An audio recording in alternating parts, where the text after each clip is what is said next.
अस्सलाम वालेकुम स्टूडेंट्स, मैं हूं राव जहांज़ेब अपने यूट्यूब चैनल फिजिसिस्ट जहांज़ेब के साथ। स्टूडेंट्स, इस लेक्चर में हम सॉलिड स्टेट फिज़िक्स वन यानी एसएसपी वन को डिस्कस करेंगे।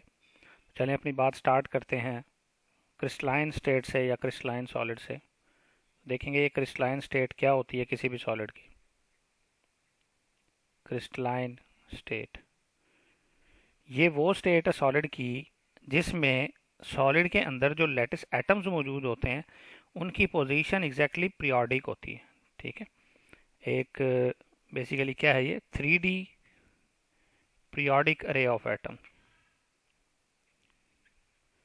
पीरियोडिक अरे ऑफ एटम्स। ठीक है, तो इसको कहते हैं हम क्रिस्टलाइन स्टेट, या इसको आप इस तरह भी लिख सकते हैं कि solids in which atoms in which position of atoms is exactly periodic, in which position of atom is exactly periodic। ठीक है जी, तो इसको हम कहते हैं जी क्रिस्टलाइन स्टेट। ठीक है, और इसको कैसे शो किया जा सकता है कि हम मिसाल ले लेते हैं, फ़र्ज़ कर लें एक जो है वो सॉलिड की, ये उसके क्रिस्टल एटम्स हैं। ये जो एटम है ये एक दूसरे से बराबर डिस्टेंस पे होंगे। ठीक है जी,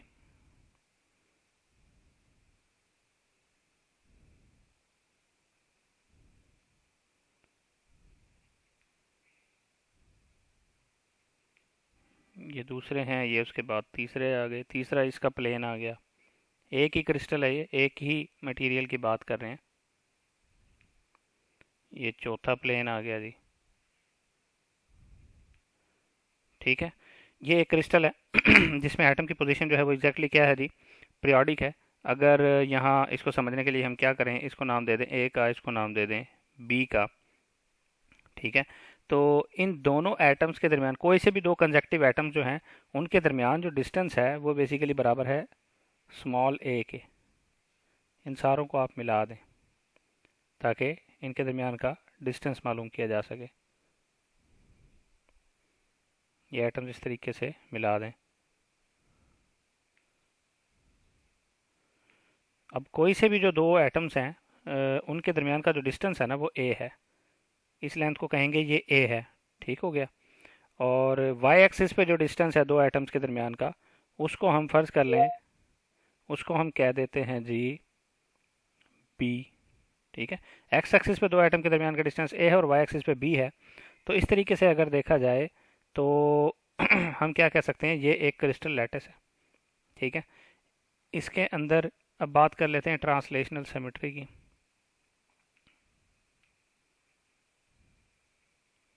ट्रांसलेशनल सिमेट्री, इससे क्या मुराद है?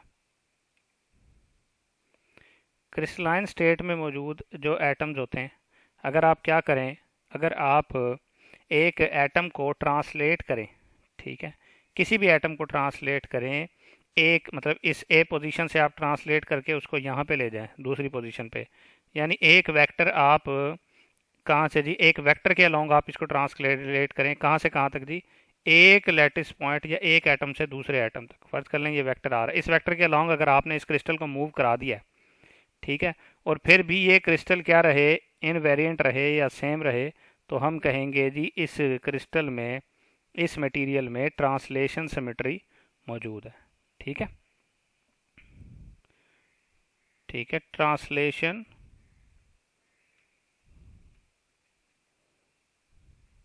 आफ्टर ट्रांसलेशन लिख देता हूँ, आफ्टर ट्रांसलेशन, या सिंपल लिख लें ट्रांसलेशन के बाद क्या रहे, क्रिस्टल या मटेरियल रिमेन सेम, सेम। तो उसमें क्या होती है जी, ट्रांसलेशन सिमेट्री होती है, जैसा कि यहाँ हमने ट्रांसलेट किया थ्रू अ वेक्टर आर। ठीक है, तो इसको कहते हैं जी ट्रांसलेशन सिमेट्री। अब चंद बेसिक डेफिनेशंस की बात कर लेते हैं, बेसिक डेफिनेशंस की। ठीक है जी, अब ये जो बेसिक डेफिनेशन है इसके अंदर हम पहले बात करेंगे क्रिस्टल लैटिस की। आपने क्रिस्टलाइन स्टेट तो पढ़ ली है एक मटेरियल की, तो क्रिस्टल लैटिस क्या होता है? यहाँ पे हमने देखा था कि ये जो मटेरियल मौजूद है इसके एटम्स हैं, ये जो रेड कलर से बने हुए हैं, रेड डॉट जो है वो एटम है। अगर आप एटम को ज्योमेट्रिकल पॉइंट्स से रिप्लेस कर दें, ठीक है, यानी ये जो एटम है इनको ज्योमेट्रिकल पॉइंट से रिप्लेस कर दें, यहाँ पे सिर्फ पॉइंट लगा दें, उनकी प्रॉपर्टीज जो है वो एग्जैक्टली एटम की प्रॉपर्टी से क्या हो, सेम हो, तो हम कहेंगे जी ये क्या बन गया जी, क्रिस्टल लैटिस बन गया। ठीक है जी। अगर आप क्या करें, atoms replaced by geometrical points, ठीक है, इन क्रिस्टल, ठीक है, तो ये क्या बन जाएगा जी, क्रिस्टल लैटिस बन जाएगा। बेसिकली क्रिस्टल लैटिस जो है वो थ्योरेटिकली हम लिखते हैं, जो हमारा क्रिस्टलाइन फॉर्म है वो डेफिनेटली एक फिजिकल टर्म है। तो ये क्रिस्टल लैटिस है, ये जो है फिजिकल प्रॉपर्टीज़ फिजिकल कंटेंट्स पे डिपेंड नहीं करती। ठीक है जी। अब नेक्स्ट बात कर लेते हैं हम किसकी जी, ब्रेविस और नॉन ब्रेविस लैटिस की। तो ब्रेविस लैटिस कौन सा होता है जी?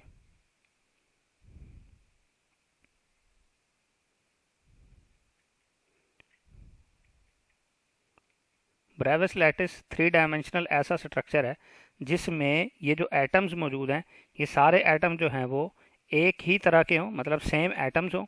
ठीक है, all lattice points are equivalent, और उसके अलावा क्या हो, इन दोनों के दरमियान का जो डिस्टेंस है, कोई से भी दो एटम के दरमियान का जो डिस्टेंस है वो क्या हो, सेम हो। ठीक है, तो आप क्या बताएंगे जी, ब्रेविस लैटिस जो है बेसिकली क्या होता है, थ्री डायमेंशनल स्ट्रक्चर है, थ्री डायमेंशनल स्ट्रक्चर है जिसमें क्या होगा जी, इसके अंदर होगा जी कि all lattice points are equivalent,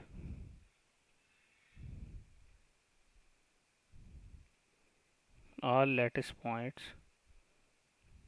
are equivalent,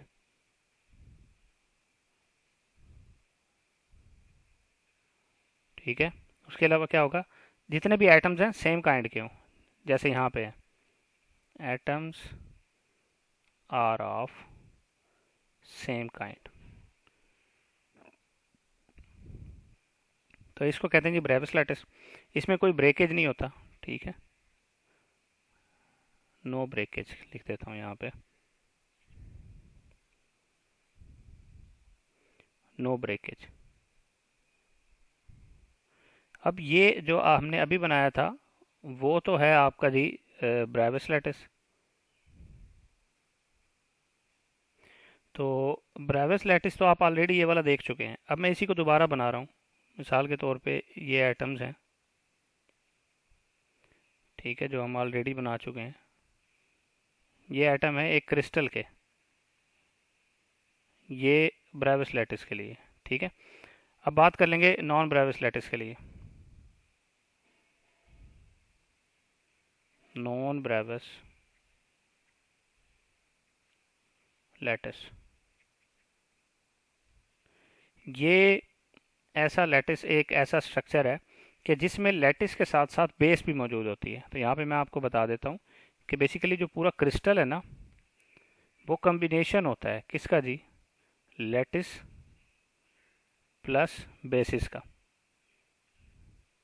अगर आपके क्रिस्टल में बेसिस पे एटम मौजूद नहीं है तो वो सिर्फ लैटिस कहलाएगा, जैसा कि यहाँ पे मौजूद है atoms are of same kind, और एटम के दरमियान डिस्टेंस जो है वो सेम है, जैसे यहाँ पे सेम है। अगर इनके दरमियान में कुछ एटम्स और भी आ जाएं, यानी कम्बिनेशन हो एटम्स का, तो फिर ये लैटिस विद बेसिस बन जाएगा, जो कि नॉन ब्रेविस लैटिस होगा। Atoms are not of same kind, इसमें एटम जो है वो सेम काइंड के नहीं होते। यानी कैसे जी, फर्ज कर लें ये तो आपका था ब्रेविस लैटिस जो हम पहले भी बना चुके हैं,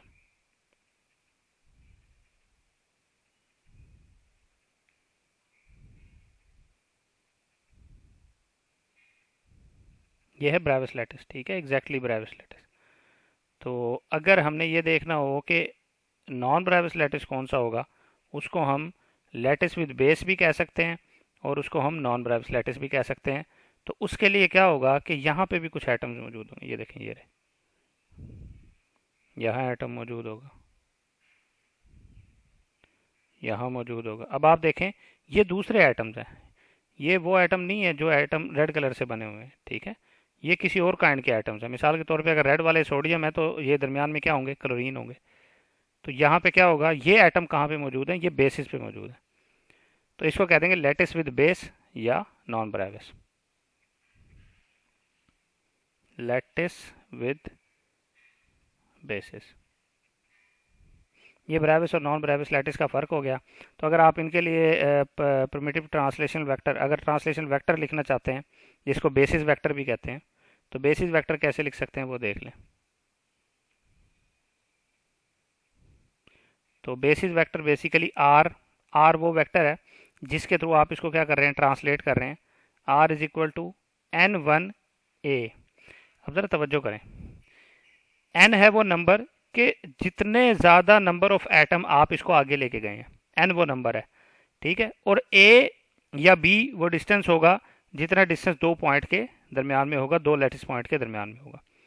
तो N1A यानी आप n times n number of atoms आप आगे ले गए हैं और दो एटम के दरमियान का जो डिस्टेंस था वो a था। अब y एक्सिस पे आप ले गए तो n2 टाइम्स आप उसको आगे ले गए और दो वेक्टर, दो लेटिस के दरमियान का, दो पॉइंट्स के दरमियान का जो डिस्टेंस था वो b था। तो ये आपको ट्रांसलेशन बताता है कि आपने कितना ट्रांसलेट किया है। अब बात कर लेते हैं जी यूनिट सेल की, ठीक है। यूनिट सेल वो सेल है, स्मॉलेस्ट सेल है जो कि मटेरियल, जो कि पूरे क्रिस्टल की प्रॉपर्टीज़ को अपने अंदर लाई करता है। यानी जो प्रॉपर्टीज़ उस पूरे क्रिस्टल की होती है ना, वो उसके उस स्मॉलेस्ट पोर्शन की भी होती हैं, ठीक है। It is the smallest area, ठीक है, smallest area, smallest portion of a crystal having same properties as the whole crystal,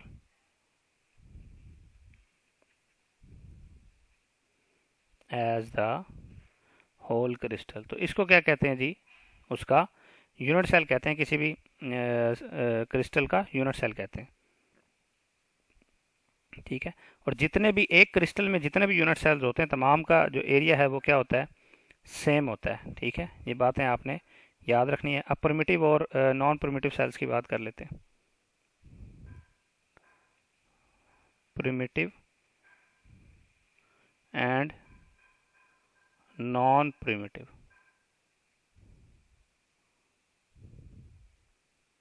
ठीक है जी, इनकी बात कर लेते हैं। तो यहाँ पे मैं आपको बना के बता दूंगा कि प्रिमिटिव और नॉन प्रिमिटिव में क्या फ़र्क है। देखें, फ़र्ज कर लें ये एक क्रिस्टल है, ठीक है, और ये लेटिस विद बेस है, यानी इस पे बेसिस पे भी एटम्स मौजूद हैं।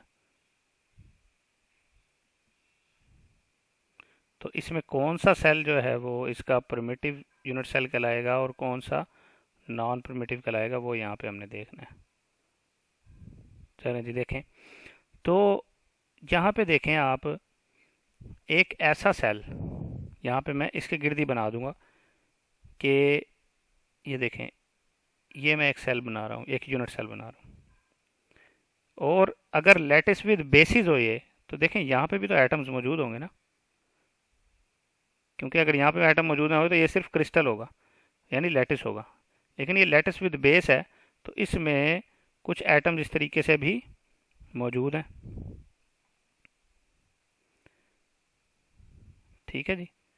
तो ये जो सेल आपको नज़र आ रहा है कि जिस यूनिट सेल के दरमियान में भी एक लेटिस पॉइंट जो है वो मौजूद है, यानी वन लेटिस एटम जो है वो उस यूनिट सेल के अंदर मौजूद है, ठीक है, तो उसको हम कहते हैं ये नॉन प्रिमिटिव यूनिट सेल है, ठीक है। Cell having one lattice atom, one lattice atom in the unit cell, in unit cell, ठीक है। इसको कहते हैं जी नॉन प्रिमिटिव सेल, ठीक है। इसको मैं यहाँ पे नाम दे देता हूँ ए बी सी डी का। तो ए बी सी डी जो है वो बेसिकली क्या है जी, नॉन परमिटिव यूनिट सेल है। अब परमिटिव यूनिट सेल की बात कर लेते हैं। तो परमिटिव यूनिट सेल जो है बेसिकली वो यहाँ पे आपको मैं बना के बता देता हूँ। देखें,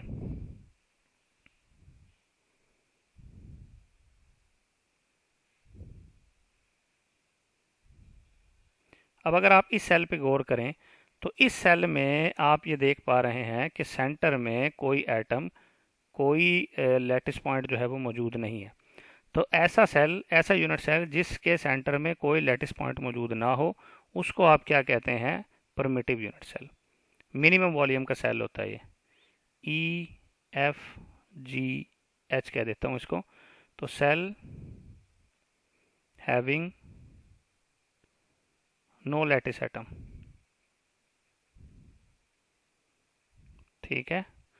तो ये परमिटिव सेल होता है। तो ई एफ जी एच वाला जो सेल है वो आपका क्या है, परमिटिव यूनिट सेल है, ठीक है। तो बेसिकली होता क्या है कि इससे रिलेटेड मैं दो प्रॉपर्टीज़ आपको बता रहा हूँ इसी की। पहली प्रॉपर्टी है जी, ज़रा देखें कि आपका जो नॉन परमिटिव सेल है वो integral multiple of primitive cell होता है। Non primitive cell is integral multiple of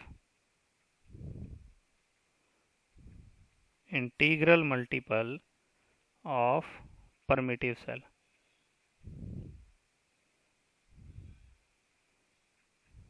ठीक है जी। सेकंड देखें, सेकंड क्या होता है जी, सेकंड ये होता है कि हम नॉन परमिटिव सेल, और अब आप ये मतलब सोच रहे होंगे कि शायद ब्रेविस लैटिस जो है वो करस्पॉन्ड करता हो परमिटिव से और नॉन ब्रेविस जो है वो नॉन परमिटिव से करता हो, लेकिन ऐसा नहीं है। ब्रेविस लैटिस और परमिटिव और नॉन परमिटिव में आप कनेक्शन नहीं बना सकते, नो कनेक्शन।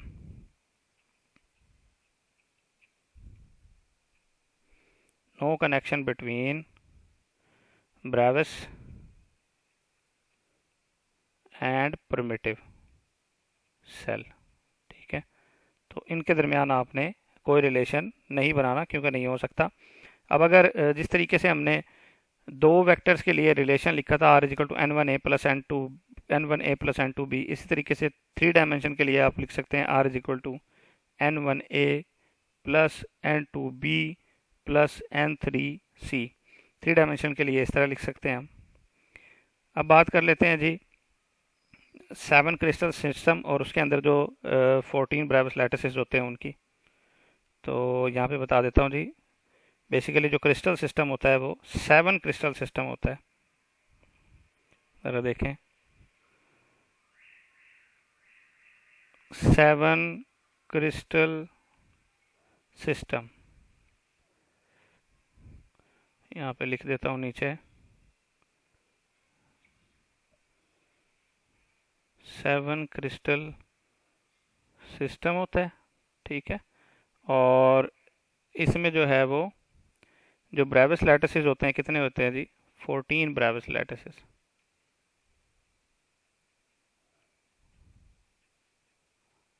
ठीक है जी। 7 क्रिस्टल सिस्टम होता है और 14 ब्रेविस लैटिसेस होते हैं, ठीक है।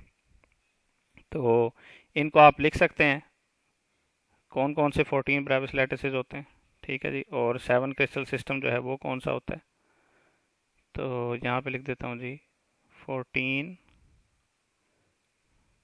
Brevis lattices. तो यहाँ पे हम उनको लिखते जाएंगे। तो पहले की अगर बात करें तो पहला जो है वो होता है जी ट्राइक्लिनिक। ट्राइक्लिनिक में बेसिकली जो है वो सिर्फ सिंपल क्यूबिक होता है, ठीक है। उसमें जो है सिर्फ सिंपल क्यूबिक होता है। सिंपल के लिए हम पी इस्तेमाल करते हैं, सिंपल क्यूबिक होता है सिर्फ, ठीक है। और इसके अंदर जो इसकी करेक्टरिस्टिक्स हैं वो क्या क्या होती हैं, यानी एंगल्स, और वो देखेंगे हम, ठीक है। तो इसके जो एंगल्स हैं बेसिकली वो तीनों एंगल्स एक दूसरे से डिफरेंट होते हैं, ठीक है, 90 के बराबर नहीं होते, और तीनों साइड्स भी डिफरेंट होती हैं। A is not equal to B is not equal to C alpha is not equal to beta, ये एंगल्स हैं, is not equal to gamma is not equal to 90 degree. ठीक है, ये पहला हो गया। दूसरे की बात करें तो दूसरा होता है जी हमारा मोनोक्लिनिक।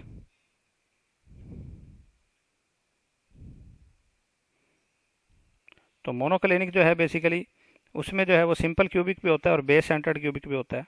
ठीक है, सिंपल क्यूबिक के लिए पी इस्तेमाल करते हैं, बेस सेंटर्ड के लिए बी इस्तेमाल करते हैं। ठीक है, तो ये पी और बी होता है इसमें, और इसमें तीनों साइड जो हैं वो आपकी इक्वल नहीं होती। A is not equal to B is not equal to c, और आपका अल्फ़ा और बीटा ये जो दो एंगल्स हैं 90 के बराबर होते हैं, लेकिन तीसरा एंगल जो है वो 90 के बराबर नहीं होता। Alpha is not equal to beta, alpha is equal to beta, alpha और बीटा दोनों 90 डिग्री के एंगल होते हैं। Alpha is equal to beta is equal to 90 degree, but gamma is not equal to 90 degree. तो आप यहाँ लिख लें सिंपल के is not equal to gamma लिख दें, is not equal to gamma. तीसरे की बात करते हैं जी। तीसरा जो है वो बेसिकली कौन सा होता है? ऑर्थोरोम्बिक। ऑर्थोरोम्बिक, ऑर्थोरोम्बिक में आपके पास जो है बॉडी सेंटर्ड भी होता है, मतलब कि सिंपल क्यूबिक भी होता है, बेस सेंटर्ड भी होता है, और बॉडी सेंटर्ड भी होता है, और फेस सेंटर्ड भी होता है। आई जो है वो बॉडी सेंटर्ड के लिए है। इसको थोड़ा सा नीचे लिख देता हूँ ताकि क्लियर रहे।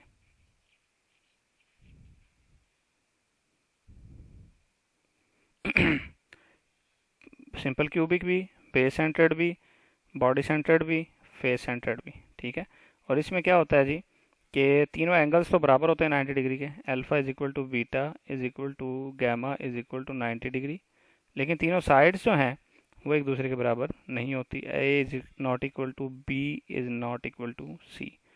चौथे की बात कर रहे हैं जी। चौथा बेसिकली होता है जी टेट्रागोनल। टेट्रागोनल में क्या होता है जी? टेट्रागोनल में सिर्फ जो है सिंपल क्यूबिक और बॉडी सेंटर्ड होता है। सिंपल क्यूबिक और आई यानी बॉडी सेंटर्ड होता है, और इसके जो साइड्स हैं, दो साइड्स आपस में बराबर होती हैं, लेकिन तीसरी साइड उनके बराबर नहीं होती, और इसके जो एंगल्स हैं वो तीनों 90 डिग्री के होते हैं। Alpha is equal to beta is equal to gamma is equal to 90 degree. पांचवा जो है वो है जी क्यूबिक। ठीक है, क्यूबिक में जो है सिंपल क्यूबिक होता है, बॉडी सेंटर्ड होता है, और फेस सेंटर्ड होता है। और इसके एंगल्स की बात करें तो ये होंगे जी तीनों साइड जिसकी बराबर होती हैं, और लेकिन एंगल की बात करें तो इसके तीनों एंगल्स आपस में बराबर होते हैं, लेकिन वो तीनों 90 के भी बराबर होते हैं। Alpha is equal to beta is equal to gamma is equal to 90 degree. ठीक है, पांच हो गए। तो छठा मैं जो है वो आगे लिख देता हूँ। सिक्स जो है वो ट्राइगोनल है।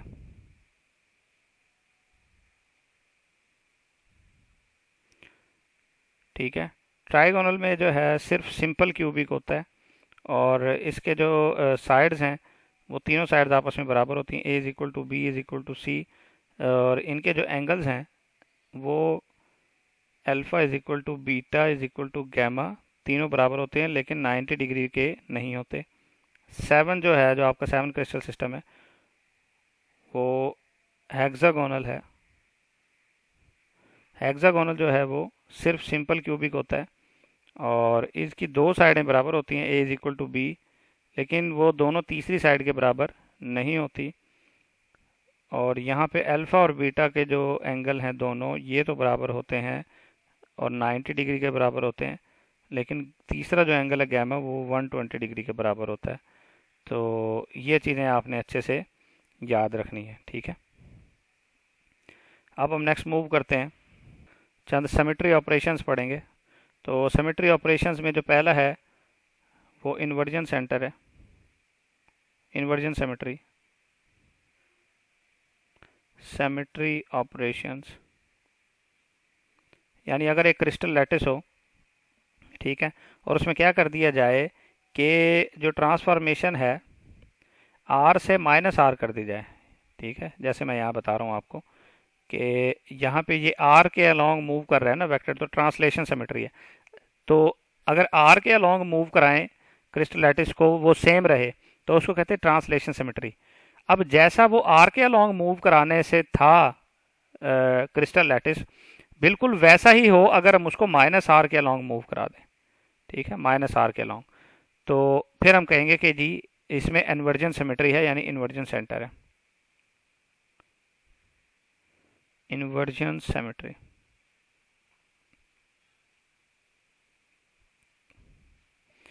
ठीक है, तो crystal remains same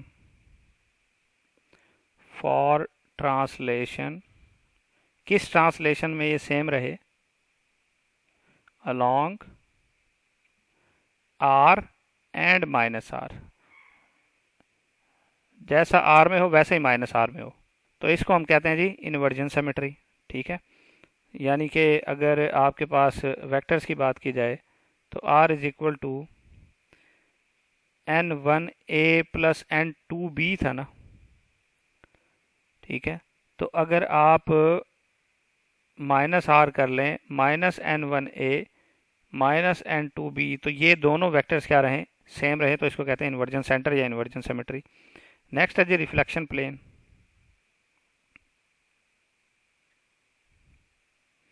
reflection symmetry या रिफ्लेक्शन प्लेन। अब जो रिफ्लेक्शन सिमेट्री है बेसिकली वो क्या है जी, कि अगर आप एक क्रिस्टल का रिफ्लेक्शन लें, यानी कि आप उसको मिरर के सामने रख दें और उसका रिफ्लेक्शन देखें, और वो क्या रहे जी, वैसा ही हो एग्जैक्टली जैसा वो एक्चुअल में है, तो क्या होगा? हम कहेंगे जी उसमें रिफ्लेक्शन सिमेट्री है। ठीक है, तो यहाँ पे हम कह सकते हैं when a mirror reflection is performed, when a mirror reflection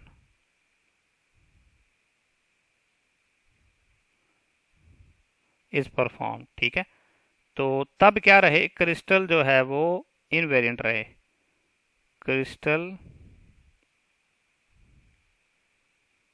remains same, तो इसको कहते हैं जी रिफ्लेक्शन सिमेट्री। नेक्स्ट है जी rotation symmetry.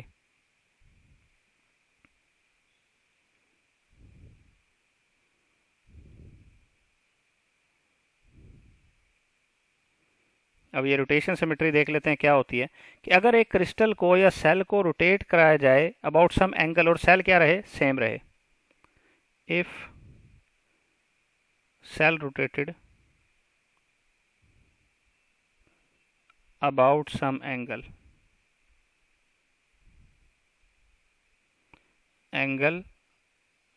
and it remains invariant, तो हम क्या कहेंगे जी, उसमें क्या है जी, रोटेशन सिमेट्री है। ठीक है, तो जब आप किसी एंगल पे जो है वो रोटेट कराते हैं, तो उसमें सिमेट्री आप मालूम कर सकते हैं, और इस सिमेट्री को एन फोल्ड सिमेट्री कहते हैं। ठीक है, कब कहते हैं ये मैं बताता हूँ आपको। अगर वेक्टर को रोटेट कराया गया है बाय एन एंगल 2π/n, अगर वेक्टर को जिस एंगल पे रोटेट कराया गया है वो है phi is equal to 2π/n, तो उसमें एन फोल्ड सिमेट्री होगी।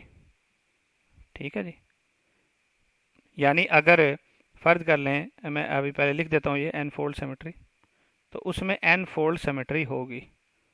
इससे मुराद क्या है? इससे मुराद ये है कि अगर आपने क्या जी 2π/n, एन की जगह आप पुट कर दें जी क्या, 2 पुट कर दें, एन की जगह क्या पुट कर दें? 2, 2 से 2 कैंसिल हो जाएगा, और फाई किसके बराबर आ जाएगा?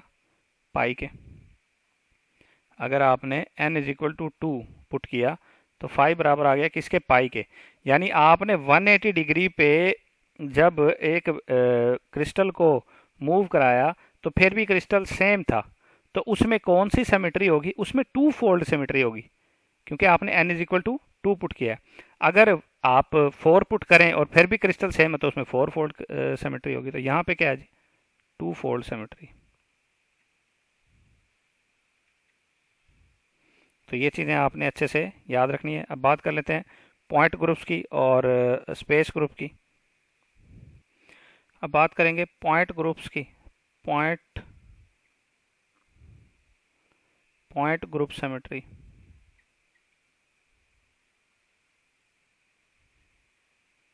ये कौन सी सिमेट्री है? बेसिकली जब आप रोटेट कराते हैं वेक्टर को, अपने क्रिस्टल को, तो रोटेशन के बाद जब क्रिस्टल जो है वो इनवेरिएंट रहता है, तो उसको हम कहते हैं रोटेशन सिमेट्री ना।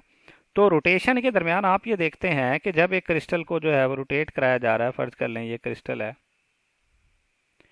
अब क्रिस्टल तो रोटेट कर रहा होगा, लेकिन क्रिस्टल के सेंटर में एक पॉइंट ऐसा होगा कि जिसके अबाउट क्रिस्टल जो है वो रोटेट करता जा रहा है, और ये पॉइंट जो है ये अपनी जगह चेंज नहीं कर रहा। यानी ये पॉइंट जो है वो क्या है, इनवेरिएंट है बिल्कुल ही। तो चूंकि ये एक पॉइंट इनवेरिएंट रहता है, तो इस सिमेट्री को, जो रोटेशन सिमेट्री होती है, तो इसको हम कहते हैं पॉइंट ग्रुप सिमेट्री, जो आपके सामने लिखा हुआ है। ठीक हो, इसलिए इसको क्या कहते हैं, पॉइंट ग्रुप सिमेट्री, क्योंकि इसमें पॉइंट क्या रहता है, इनवेरिएंट रहता है। और यहाँ पे 32 बेसिक पॉइंट ग्रुप्स हैं। 32 पॉइंट ग्रुप्स हैं इसके सिमेट्री के। अब बात कर लेते हैं स्पेस ग्रुप सिमेट्री की। स्पेस ग्रुप सिमेट्री, ये कौन सी सिमेट्री है? अगर आप इस पॉइंट ग्रुप सिमेट्री यानी रोटेशन सिमेट्री को कंबाइन कर दें,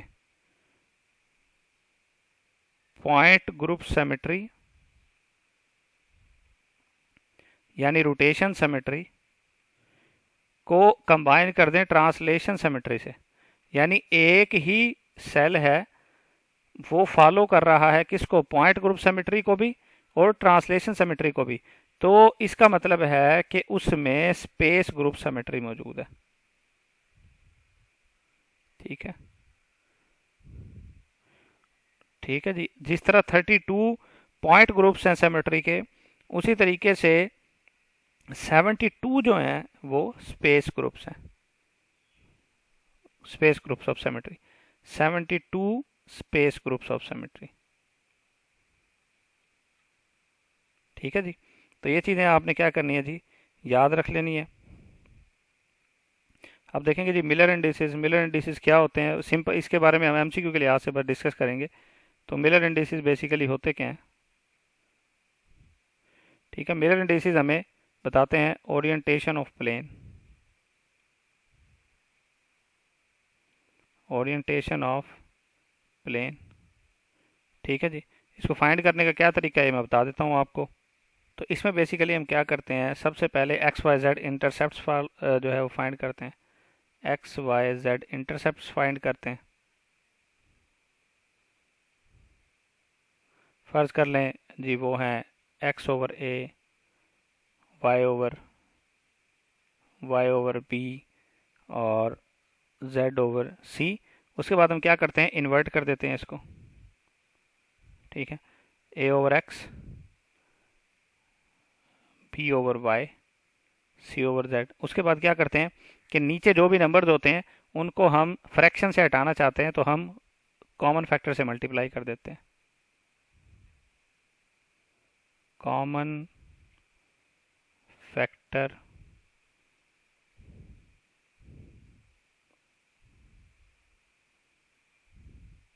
मल्टीप्लिकेशन। तो इस तरीके से आप मिलर इंडिसेस जो है वो फाइंड कर सकते हैं। 0 0 1 हो या जो भी हो, 1 1 0 हो, इस तरीके से इस टर्म में जो है वो मिलर इंडिसेस लिखे होते हैं, और ये हमें प्लेन के बारे में बताते हैं कि कौन सा प्लेन होगा। ठीक है, इसके ज़रिए हम प्लेन फाइंड कर सकते हैं। अब हम चंद एक क्रिस्टल स्ट्रक्चर्स को डिस्कस कर लेते हैं। उसमें सबसे पहले बात करेंगे जी फेस सेंटर्ड की, फेस सेंटर्ड क्यूबिक की, एफसीसी। तो एफसीसी जो है वो बेसिकली कुछ इस तरीके से होता है, आप बना सकते हैं उसको इजीली। ज़रा देखें, तो इस तरीके का जो क्रिस्टल लैटिस होता है उसको एफसीसी हम कैसे कहते हैं जी, कि जो उसके 6 फेसेस हैं उनके ऊपर भी एक एक एटम क्या होगा, मौजूद होगा। ठीक है, तो ये कितने हो गए, 4 फेसेस। और इसमें आप ये देख सकते हैं कि एक फ्रंट वाला जो फेस है वो ये है, और बैक वाला जो फेस है वो आपके सामने ये है। तो 6 फेसेस होते हैं और 6 फेसेस पे एटम्स मौजूद होते हैं। इसको कहते हैं जी फेस सेंटर्ड क्यूबिक। ठीक हो गया। और फेस सेंटर्ड क्यूबिक की आपके सामने एक एग्जांपल भी डिस्कस कर लेते हैं, जो कि होती है जी NaCl। ठीक है, फेस सेंटर्ड क्यूबिक की एग्जांपल जो है NaCl है, सोडियम क्लोराइड का स्ट्रक्चर है। तो सोडियम क्लोराइड के स्ट्रक्चर में जो है पोजीशन ऑफ, अगर बात करें हम सोडियम्स की, ठीक है, तो सोडियम जो है एटम्स वो मौजूद होते हैं किन पोजीशंस पे जी, 0 0 0। ठीक है, या आप सिंपल लिख लें इनको, उनकी जो पोजीशन होती है 0 0 0। ठीक है जी, 1/2 1/2 1/2 1/2 0। इसी तरीके से 1/2 0 1/2। ठीक है जी, और 0 1/2 1/2। ठीक है, तो ये लैटिस विद बेस स्ट्रक्चर है। ठीक है, तो क्योंकि ये क्यूबिक स्ट्रक्चर है तो इसमें सोडियम एटम जो है वो यहाँ पे मौजूद होते हैं लैटिस पॉइंट्स पे, लैटिस पोजीशंस पे। और बेसिस पे जो है वो क्लोरीन एटम्स मौजूद होते हैं। ठीक है, तो क्लोरीन एटम्स की जो पोजीशन होती है बेसिकली वो होती है जी, आप ये देख लें 1/2 1/2 1/2। ठीक है जी, और इसके बाद 0 0 1/2। ठीक है, 0 1/2 0 1/2 0 0। ठीक है, ये इसकी पोजीशंस होती हैं जो कि बेसिस पे मौजूद होते हैं। ठीक है, तो हम इसको ऐसे भी शो कर सकते हैं कि फ़र्ज़ कर लें जी इन जगहों पे जो है वो सोडियम एटम्स मौजूद हैं। ठीक है जी,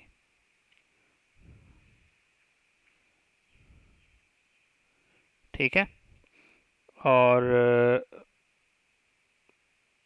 जो आपको बाकी नज़र आ रहे हैं वो क्लोरीन एटम्स हैं। तो इस तरीके से सोडियम क्लोराइड का स्ट्रक्चर होता है जो कि FCC होता है। अब नेक्स्ट हम बात करेंगे जी BCC की, जो कि हमारा बॉडी सेंटर्ड क्यूबिक है। तो बात कर लेते हैं BCC की, यानी बॉडी सेंटर्ड क्यूबिक, और इस मिसाल डिस्कस करेंगे सीजियम क्लोराइड की। ठीक है, तो इसमें भी हम बना लेते हैं पहले।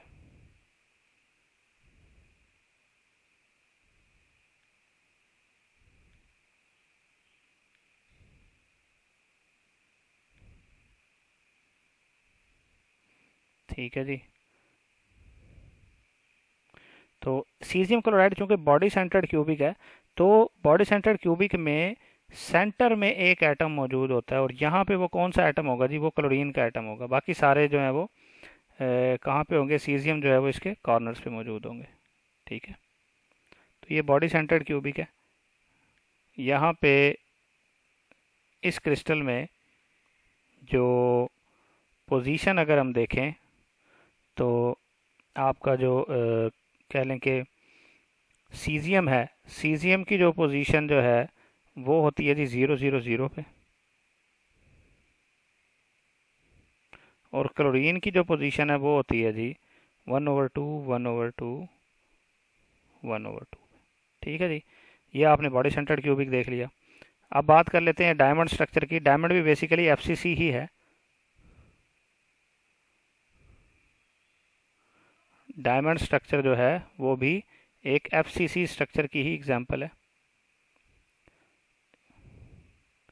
ये आपने याद रखना है कि डायमंड भी FCC ही है। और इसमें क्या होता है कि दो कार्बन एटम जो है ना वो अटैच होते हैं। ठीक है, और जो दो कार्बन एटम जो है वो हर लैटिस के साथ दो कार्बन एटम होते हैं। Each lattice site has 2 carbon atoms. और वो जो दो कार्बन एटम्स होते हैं उनमें से एक कार्बन एटम की जो पोजीशन है वो होती है जी 0 0 0 पे, और दूसरे की पोजीशन होती है 1/4 1/4 1/4 पे। ठीक है। और ये जो है आपस में टेट्राहेड्रल बॉन्ड बनाते हैं। इसकी प्रॉपर्टीज बता रहा हूँ। टेट्राहेड्रल बॉन्ड बनाते हैं। एंगल कितना होता है जी 109.5। ठीक है जी। और ये मैं आपको ऑलरेडी बता चुका हूँ कि ये एफसीसी से ताल्लुक़ रखता है। ठीक है जी। तो अब हम बात कर लेते हैं एक और स्ट्रक्चर की जो कि जिंक सल्फाइड का है, ZnS, जिंक सल्फाइड। तो जो जिंक सल्फाइड है बेसिकली वो भी डायमंड से ही मिलता जुलता है, लेकिन यहाँ पे क्या होता है कि जैसे वहाँ पे दो कार्बन एटम मौजूद थे ईच लैटिस पॉइंट पे, तो यहाँ पे जो दो एटम्स हैं वो डिफरेंट डिफरेंट होते हैं। यानी एक लैटिस पॉइंट जो है, वन लैटिस पॉइंट, वहाँ पे क्या मौजूद होगा जी, जिंक मौजूद होगा। और सेकंड जो लैटिस पॉइंट होगा वहाँ पे आपके पास क्या मौजूद होगा जी, सल्फ़र मौजूद होगा, सल्फाइड मौजूद होगा। ठीक है।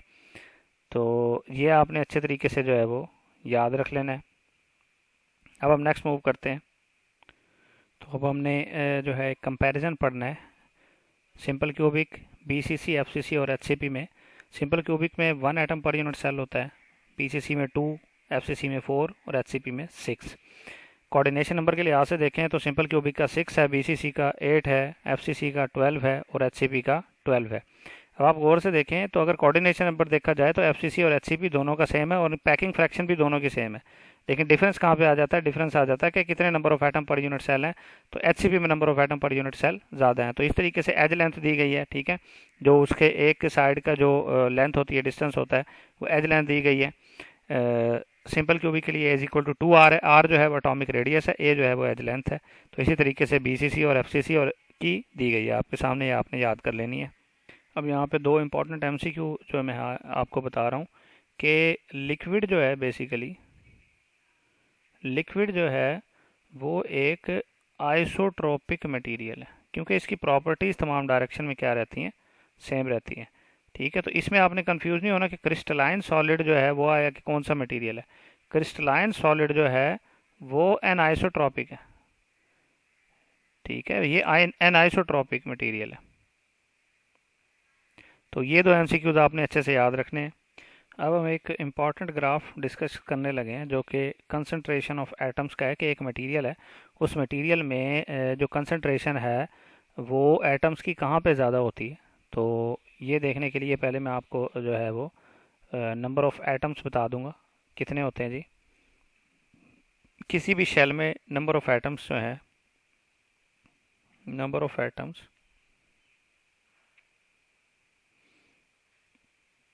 इन अ शेल। अब ये शेल क्या है मैं अभी बता दूंगा आपको। उसको कहते हैं जी डेल्टा एन ऑफ आर, ठीक है, is equal to N of R concentration of atoms. ठीक है। एन जो है वो क्या है, कंसंट्रेशन ऑफ एटम्स, और एरिया 4πr²। ठीक है, डेल्टा आर।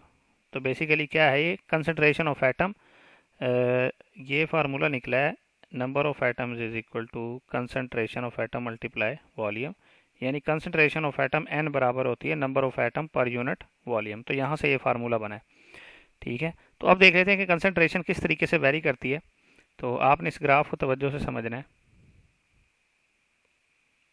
ये ग्राफ है किन दो क्वांटिटीज़ के दरमियान जी, एक तो कंसंट्रेशन ऑफ एटम्स, ठीक है, और दूसरा है R, distance from the central atom. यानी सेंटर पे ये एटम पड़ा हुआ है, इसके गिर्द एक, ये देखें ये शेल बना दिया मैंने। अब इस शेल में कितनी कंसंट्रेशन होगी वो डेल्टा एन हमें बताएगा। ठीक है। तो ये डिफरेंट शेल्स हैं, इसका रेडियस जो है फर्ज कर लें आर है। तो इस आर के लिहाज से मतलब कि इसके करीब करीब कितने एटम्स होंगे और इससे कितना दूर जाते जाएं तो कितने नंबर ऑफ एटम मौजूद होंगे, वो ये ग्राफ हमें बताएगा। तो यहाँ पे मैं नंबरिंग पहले दे देता हूँ, 0 2 4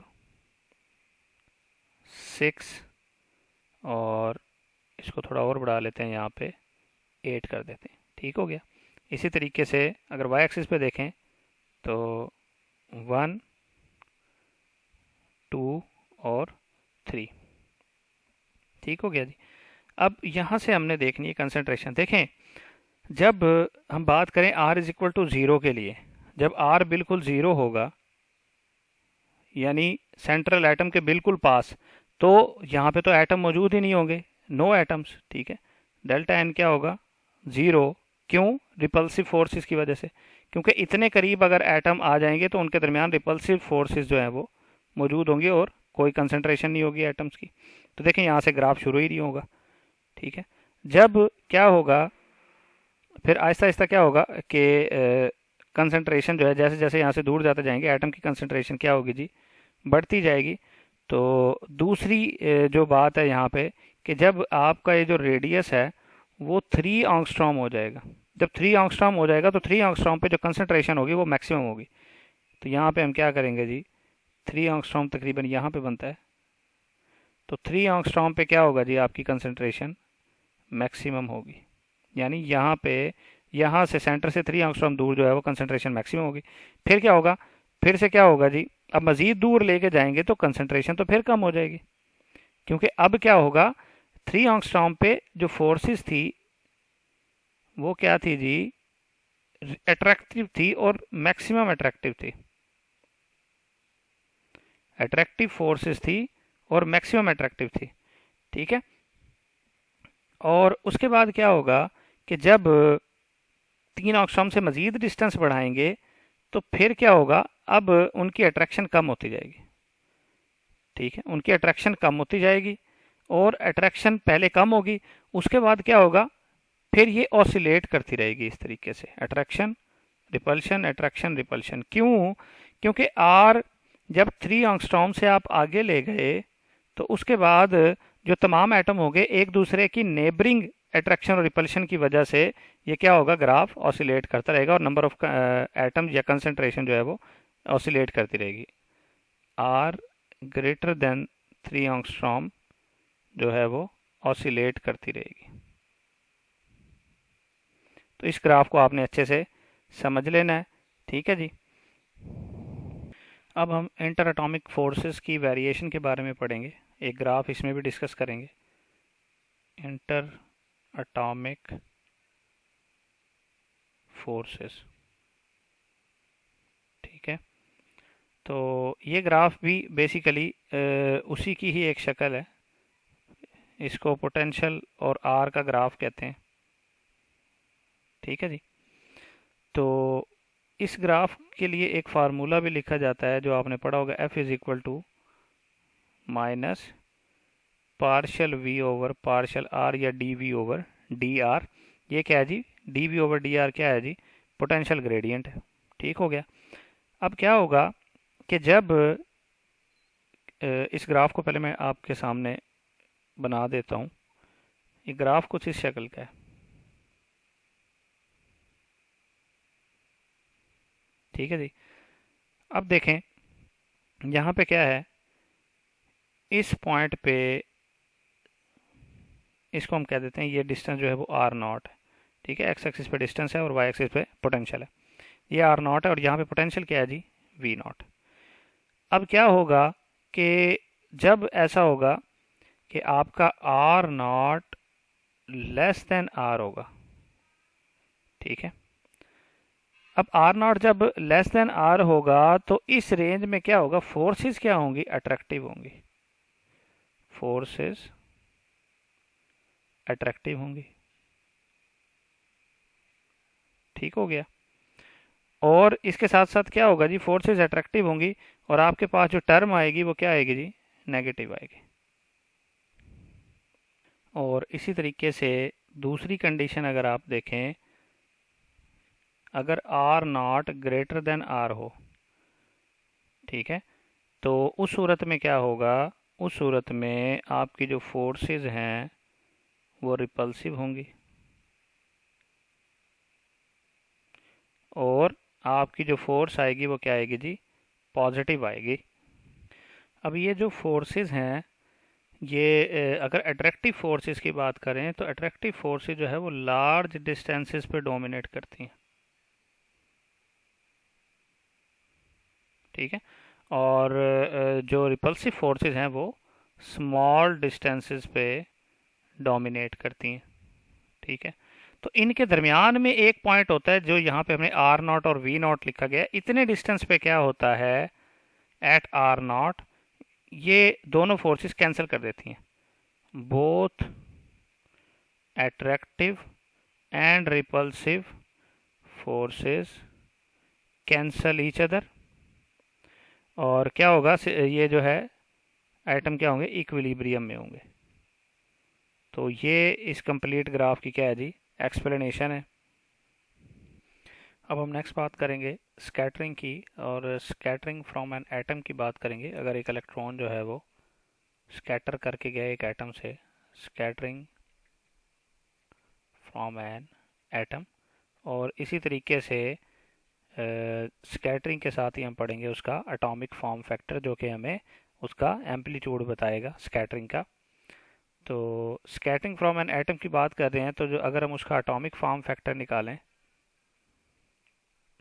एटॉमिक फॉर्म फैक्टर, इसको एटॉमिक फैक्टर भी कहते हैं, एटॉमिक फॉर्म फैक्टर भी कहते हैं।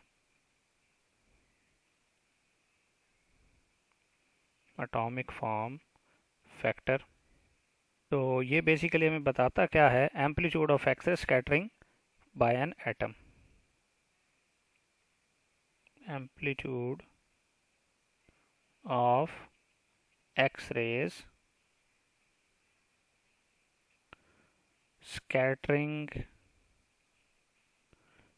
बाय एन एटम, यानी अगर किसी एटम से एक्स रेज टकरा के जा रही हैं तो उसका जो एम्पलीट्यूड है वो हमें कौन बताएगा जी, एटॉमिक फॉर्म फैक्टर बताएगा। और एटॉमिक फॉर्म फैक्टर का जो रिलेशन है वो है जी F of a is equal to 0 to r, r जो है वो एटॉमिक रेडियस है, 4 πr², ठीक हो गया। रो ऑफ आर, ठीक है, density, sine s r over s r into d r, यह है जी एटॉमिक फॉर्म फैक्टर का फार्मूला, ठीक है। और इसमें हम ये देख सकते हैं, एक कंडीशन है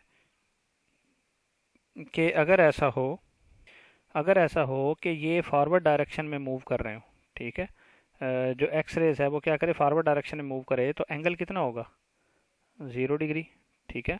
और ये 0 होगा तो आपका जो एस होगा वो भी क्या होगा, 0 होगा, ठीक है। क्योंकि एंगल क्या है जी, 0 डिग्री है ना, और यहाँ पे थीटा की जगह एस आर लिखा हुआ है। तो उस सूरत में क्या होगा कि आपका जो साइन 0/0 वाली जो टर्म है, ये वाली, ये क्या हो जाएगी, 1 के बराबर। Sine of angle divide by angle बराबर होता है किसके, 1 के। तो यहाँ से जो एटॉमिक फॉर्म फैक्टर बन जाएगा हमारा, वो बराबर आ जाएगा 0 to r 4 πr², rho of r electron density d r. तो ये दोनों जो है वो क्या है जी, एटॉमिक फॉर्म फैक्टर के फार्मूले हैं आपके सामने। अब हम नेक्स्ट बात कर लेते हैं जी scattering from a crystal. Scattering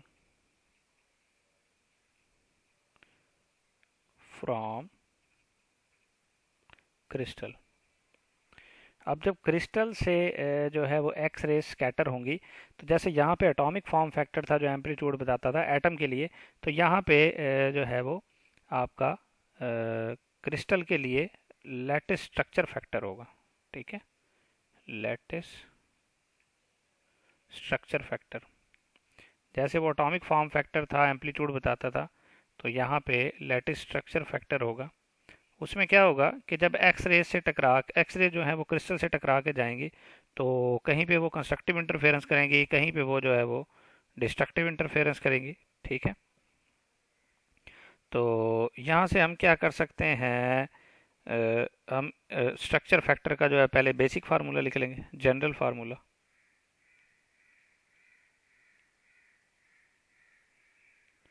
lattice structure factor का जो जनरल फार्मूला है उसको हम शो करते हैं एस से। S is equal to summation over i e raise to power iota s dot r one of c. ठीक है, ये इसका क्या है जी, जनरल फार्मूला है। जबकि यहाँ पे मैं टर्म आपको बता देता हूँ कौन कौन सी हैं। इसमें आपके सामने ये जो आर एल लिखा हुआ है, बेसिकली ये पोजीशन ऑफ एल्थ एटम है, पोजीशन ऑफ एल्थ एटम है। ठीक है, और ये है आपका लैटिस स्ट्रक्चर फैक्टर। अगर आप बात करें किसकी जी, ज्योमेट्रिकल स्ट्रक्चर फैक्टर की, तो उसका फार्मूला कुछ इस तरीके से होगा, ज्योमेट्रिकल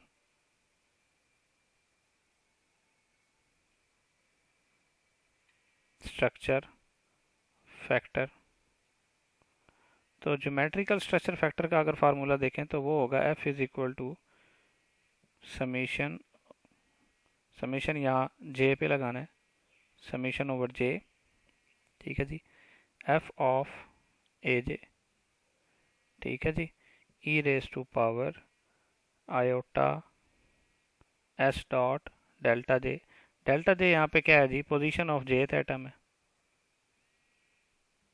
ठीक है, तो डेल्टा जे जो है वो बल्कि रिलेटिव पोजीशन है, relative position of jth atom. ठीक है, तो ये आपके पास आ गया जी, लैटिस लैटिस स्ट्रक्चर फैक्टर भी आ गया और ज्योमेट्रिकल स्ट्रक्चर फैक्टर भी। अब हम डिस्कस करेंगे परमिटिव ट्रांसलेशनल वेक्टर, जो कि डायरेक्ट लैटिस में और रेसिप्रोकल लैटिस में हम डिस्कस करेंगे। तो डायरेक्ट लैटिस में आपके सामने a dash is equal to a over two x plus y. इसी तरीके से डायरेक्ट लैटिस में जो बी सी सी है, a over two x plus y minus Z.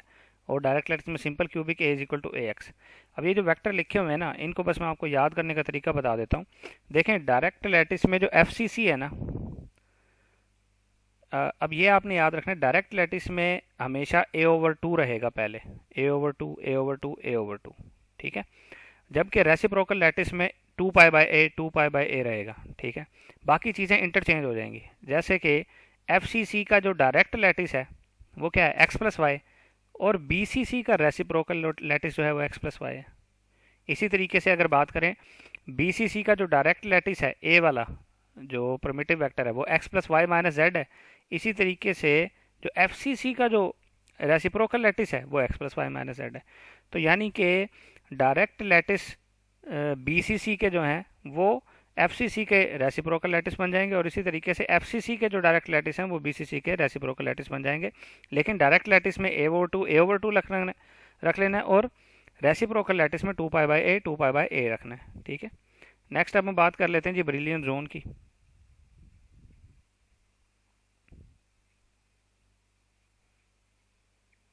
Brilliant zone, brilliant zone basically क्या है, ये है विग्नर सीड सेल इन रेसिप्रोकल लैटिस। इसके बाद मैं विग्नर सीड सेल भी बता दूंगा आपको क्या है, विग्नर सीड सेल इन रेसिप्रोकल लैटिस। इसको हम कहते हैं जी, क्या कहते हैं जी, ब्रिलियन जोन। ठीक है जी, ये ब्रिलियन जोन कहलाता है। बेसिकली ये जो आपकी ब्रिलियन जोन की डेफिनेशन है ना, ये है बेसिकली ये इंटरप्रिटेशन है किसकी, डायफ्रैक्शन कंडीशन की।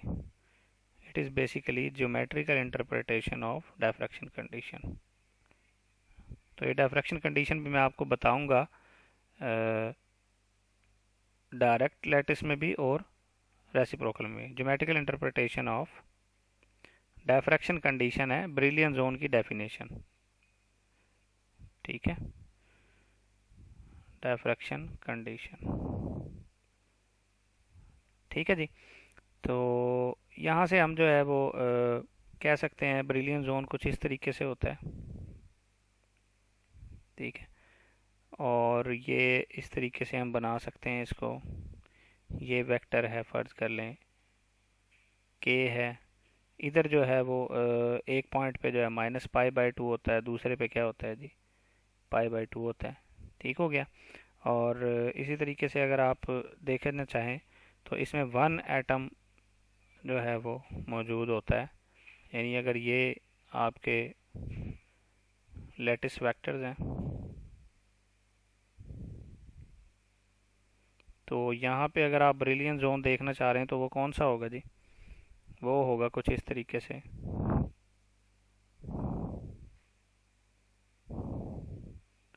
ठीक है जी, ये वाला जो इलाका है, ये वाला जो हिस्सा है, ये आपका कहलाएगा ब्रिलियंट जोन। अब विग्नर सीड सेल देख लेते हैं।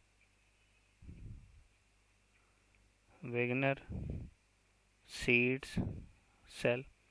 तो विग्नर सीड सेल बेसिकली क्या है जी?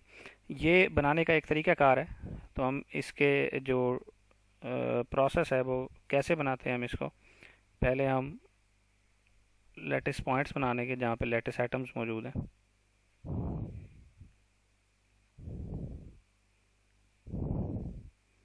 तो फ़र्ज़ कर लें ये लैटिस एटम्स हैं। ठीक है जी। अब इनके अंदर हम बनाना चाह रहे हैं एक विग्नर सीड सेल। तो विग्नर सीड सेल कैसे बनेगा जी? सबसे पहले हमें ये करना पड़ेगा, एक लैटिस पॉइंट हम सिलेक्ट कर लेंगे। फ़र्ज़ कर लें ये लैटिस पॉइंट हमने क्या कर लिया, सिलेक्ट कर लिया। और फिर क्या करेंगे, इसको करीबी जितने भी लैटिस पॉइंट हैं उन तमाम से ज्वाइन कर देंगे, मिला देंगे। पहला स्टेप था लैटिस पॉइंट सिलेक्ट करना, और दूसरा पॉइंट क्या है, तमाम लैटिस पॉइंट जो कि उसके करीबी लैटिस पॉइंट है उन सब से ज्वाइन कर देना, मिला देना। उसके बाद हमने क्या करना है कि ये जो लैटिस पॉइंट्स हैं इनको जिस वेक्टर के ज़रिए हमने मिलाया है उनके परपेंडिकुलर बाइसेक्टर ड्रा कर लें। ठीक है, इसका परपेंडिकुलर बाइसेक्टर ये हो गया, इसका ये हो गया, इसका ये हो गया। ठीक है जी, तमाम वेक्टर के परपेंडिकुलर बाइसेक्टर ड्रा कर लें तो आपको एक सेल मिलेगा। और ये जो सेल होगा ये आपका विग्नर सीड सेल होगा, और इसी को आप कहते हैं फर्स्ट ब्रिलियंट जोन भी कहते हैं और विग्नर सीड सेल भी कहते हैं। तो ये स्टेप्स याद रखने। विग्नर सीड सेल है और इसी को फर्स्ट ब्रिलियंट जोन भी कहते हैं। ठीक है जी, तो ये आपका हो गया जी विग्नर सीड सेल। ये बेसिकली होता है जी रेसिप्रोकल लैटिस में। ठीक है, अब हम कुछ एक्सपेरिमेंटल टेक्निक्स की बात कर लेते हैं, उसके हिसाब उससे रिलेटेड जो एमसीक्यूज आते हैं तो वो मैं बताऊंगा चंद एक आपको, कंप्लीटली नहीं पढ़ेंगे हम उसको। Experimental techniques. तो एक्सपेरिमेंटल टेक्निक में जो सबसे पहली है वो लॉवे मेथड है। लॉवे मेथड, लॉवे मेथड में क्या करते हैं, हमारे पास जो है रिक्वायर्ड होता है वो सिंगल क्रिस्टल रिक्वायर होता है। इसके लिए सिंगल क्रिस्टल को आप क्या करते हैं, एक जो है रोटेटिंग फ्रेम में आप रख देते हैं। तो जो आपका कैमरा इसके गिर्द रोटेट करता है, जो लावे कैमरा होता है, इसके लिए सिंगल क्रिस्टल रिक्वायर्ड है।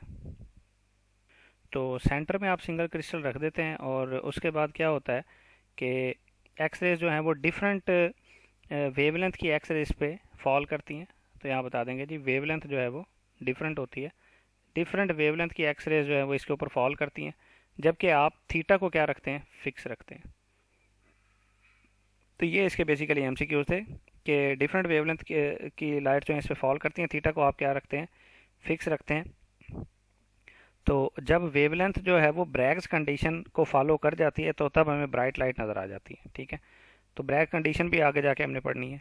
नेक्स्ट है जी rotating single camera. Rotating camera method में क्या होगा जी, नेक्स्ट टेक्निक है रोटेटिंग कैमरा मेथड। तो रोटेटिंग कैमरा मेथड में क्या होता है, इसके अंदर आप क्या करते हैं कि आप डिफरेंट एंगल से जो है वो एक्स रेज को फॉल कराते हैं सैंपल पे, सिंगल क्रिस्टल पे। ठीक है, तो यहाँ पे थीटा जो है वो डिफरेंट होता है, डिफरेंट एंगल से आप जो है वो देखते हैं इसको, जबकि वेवलेंथ ऑफ लाइट जो है वो फिक्स रखी जाती है। एक ख़ास वेवलेंथ की लाइट जो है की एक्सरे जो है उस पर डाली जाती है, और इसमें भी सिंगल क्रिस्टल रिक्वायर्ड होता है। ठीक है जी, अब नेक्स्ट बात करते हैं हम किसकी जी, पाउडर कैमरा की या powder method.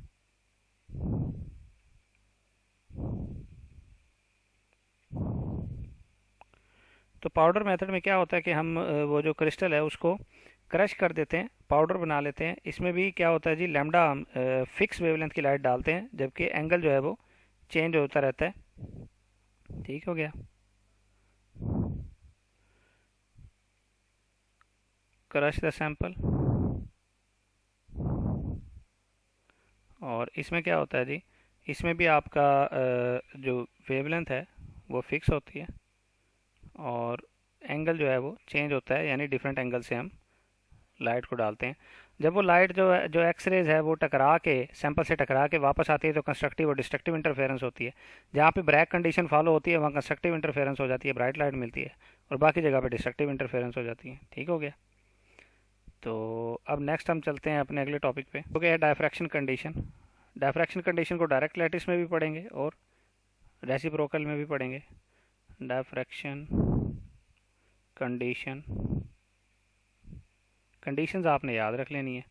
Diffraction condition in, पहले क्या लिखेंगे जी, डायरेक्ट लैटिस के लिए लिखेंगे। डायरेक्ट लैटिस के लिए जो डायफ्रैक्शन कंडीशन है वही आपका क्या है जी, ब्रैग्स ला है। Bragg's law in direct condition, direct lattice वो सेम चीज़ है, यानी 2d sine theta is equal to n lambda. ठीक है। इस वेवलेंथ की लाइट जब स्कैटर होके आएगी, जब टकरा के आएगी तो ब्रैग कंडीशन फॉलो हो जाएगी। तो ये Bragg law in direct lattice भी यही चीज़ है। अब बात कर देते हैं रेसिप्रोकल लैटिस की। तो रेसिप्रोकल लैटिस जो है उसमें जो ब्रैग कंडीशन जो है, जो आपकी डायफ्रैक्शन कंडीशन है वो कुछ इस तरीके से होगी, ज़रा देखें। पहले मैं आपको बता देता हूँ रेसिप्रोकल स्पेस या रेसिप्रोकल लैटिस होता क्या है, ताकि डेफिनेशन याद रहे। बेसिकली ये रेसिप्रोकल स्पेस जो है इसी को फोरियर स्पेस कहते हैं। ये क्या है जी, फोरियर स्पेस है, यानी डायरेक्ट से आप रेसिप्रोकल स्पेस में जा रहे हैं।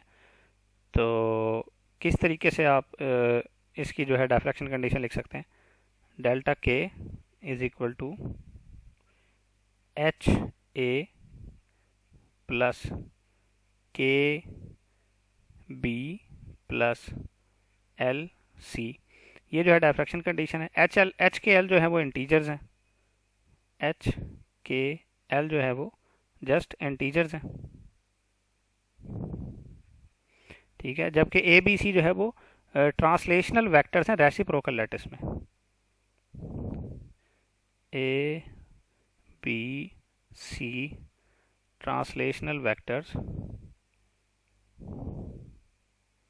ट्रांसलेशनल वेक्टर्स किस में जी, इन रेसिप्रोकल लैटिस, जो अभी हम लिख के आए हैं एफसीसी और बीसीसी के और सिंपल क्यूबी के। ठीक है जी। तो ये आपकी कंडीशन होगी। इसके अलावा आप जो है इनका रिलेशन एक और भी लिख सकते हैं जिसको लॉ कंडीशन कहते हैं, लॉ ए कंडीशन। ये भी एमसीक्यू में आ सकती है।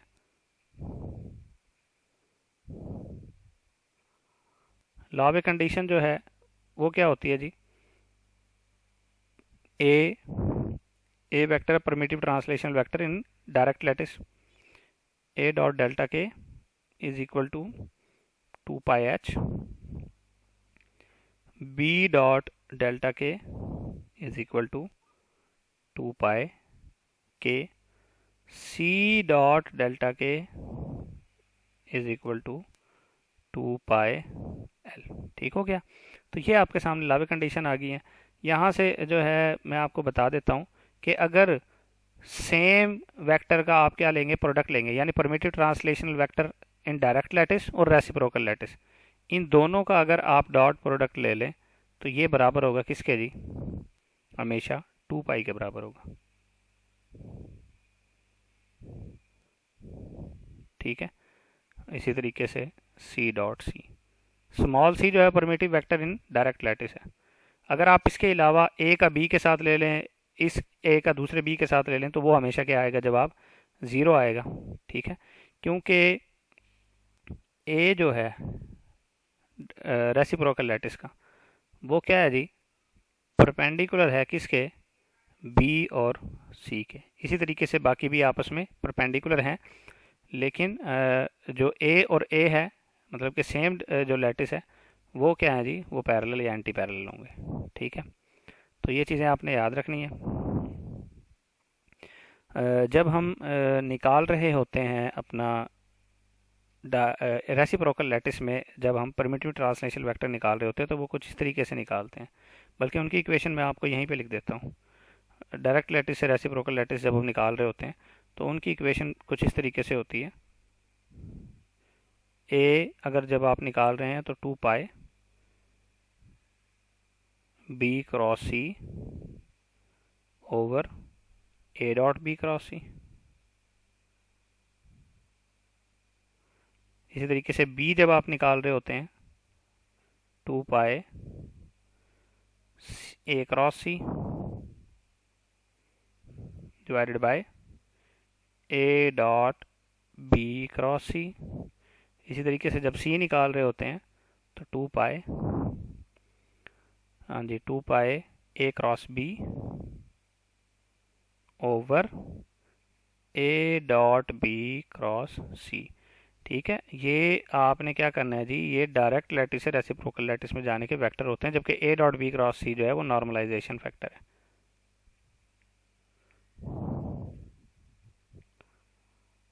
नॉर्मलाइजेशन फैक्टर है ये। ठीक हो गया, तो ये चीज़ें आपने याद रखनी है।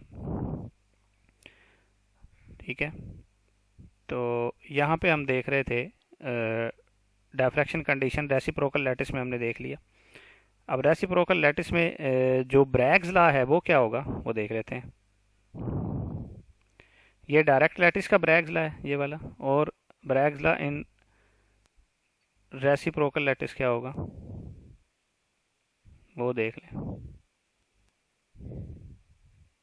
रेसिप्रोकल लैटिस में ये होगा जी 2k.g is equal to G square. ठीक है, या आप इसको ऐसे भी लिख सकते हैं k dot half of g is equal to half of g। ठीक है, ऐसे भी लिख सकते हैं आप इसको, यहाँ g का स्क्वायर कर दें। अब नेक्स्ट बात कर लेते हैं जी हम स्ट्रक्चर फैक्टर फॉर बेसिस की। लैटिस का स्ट्रक्चर फैक्टर हम निकाल चुके हैं, तो अब स्ट्रक्चर फैक्टर फॉर बेसिस की बात कर रहे हैं।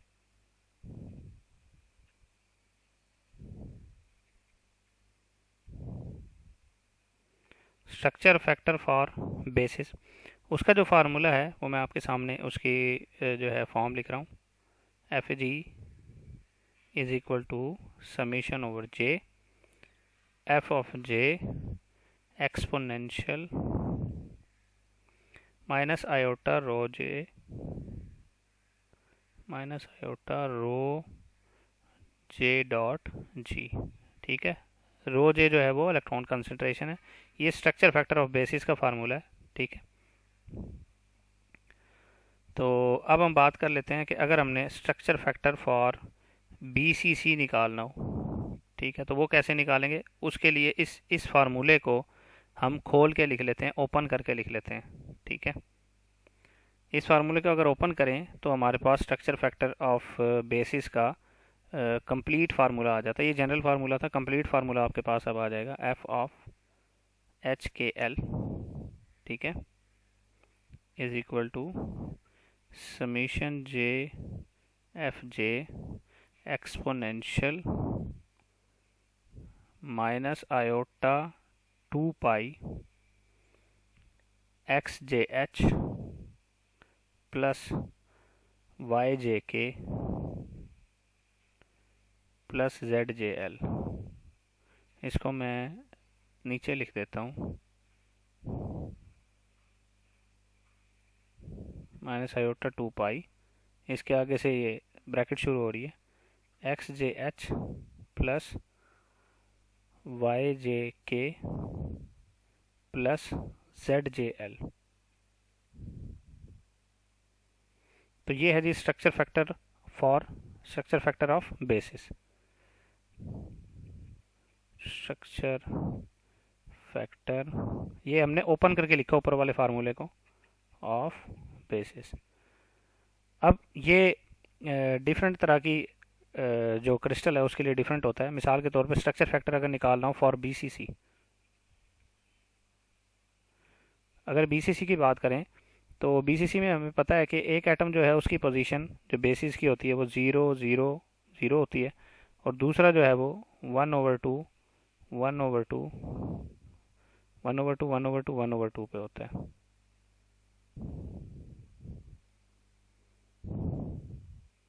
1/2 1/2, ठीक है। इसका अगर स्ट्रक्चर फैक्टर निकालें हम, यहाँ से आपको पता चल गया कि अगर हम निकाल रहे हैं किसके लिए, पहले एटम के लिए, तो इसके लिए एक्स वाई जेड तीनों जीरो है, ठीक है। ये एक्स जे है, ये वाई जे है, ये जेड जे है। और दूसरे के लिए एक्स 1/2 है, वाई भी 1/2 है, जेड भी 1/2 है, ठीक हो गया। इनकी वैल्यू अगर आप पुट करते जाएं तो आपके पास जवाब आ जाता है। तो स्ट्रक्चर फैक्टर आप अगर निकालना चाहें जी, पहले आप निकाल लें 0 0 वाले के लिए, तो वो आपके पास आ जाएगा जी। पहले इसके लिए निकाल लें 0 0 वाले के लिए, F of H k L is equal to ये आपके पास आ जाएगा F1, क्योंकि एक्सपोनेंशियल की पावर ज़ीरो आ जाएगा ना, तो F1 plus F1 of exponential की पावर तो ज़ीरो होगी, तो प्लस F2 एक्सपोनेंशियल, ठीक है। ये कंप्लीट मैं निकाल रहा हूँ यहाँ पे, पहला वाला तो ये ज़ीरो हो गया ना। अब दूसरे वाले के लिए माइनस आयोटा पाई एच प्लस के प्लस एल। अब ये कैसे आया है देख लें। पहले वाले में तो ये वाला था ना पूरा का पूरा, तो पहले हमने 0 0 0 पुट किया, तो ये पूरी टर्म एक्स जे वाई जे जेड जे ज़ीरो होगी, सिर्फ क्या बच गया, एक्स की एक्सपोनेंशियल ज़ीरो हुआ, तो सिर्फ F1 बच गया। दूसरे में हमने 1/2 पुट किया, तो 2 अंदर मल्टीप्लाई होके तमाम का 2 क्या हो गया, कैंसिल हो गया, तो ये बच गया। ये हमारा आ गया जी किसके लिए, BCC के लिए। अब बात कर लेते हैं किसके लिए जी, FCC के लिए। इसकी कुछ कंडीशन मैं आपको बता देता हूँ। अगर ऐसा हो, इफ़ ये जो आपका स्ट्रक्चर फैक्टर है ये बराबर हो, एफ जो है ये बराबर हो किसके जी, ज़ीरो के, तो उसका मतलब क्या है कि ये जो आपका H प्लस के प्लस एल है ना, H प्लस के प्लस एल जो आपके टर्म में आया हुआ है, ये आपका होगा जी ऑड। अगर क्या हो ऐसा हो कि आपका F बराबर हो किसके, 2F के, तो फिर आपका H प्लस के प्लस एल क्या होगा, इवन। अब देख लेते हैं FCC के लिए। FCC के लिए जो स्ट्रक्चर फैक्टर है उसको आपको पता है जी कि इसके जो कोऑर्डिनेट्स होते हैं 0 0 0, 1/2 0 1/2 और 0 1/2 1/2, इसके अलावा 1/2 1/2 0, ये होते हैं। तो इसका जब आप पुट करेंगे तो आपके पास जो स्ट्रक्चर फैक्टर है वो आ जाएगा FHKL is equal to F into 1 plus exponential minus iota pi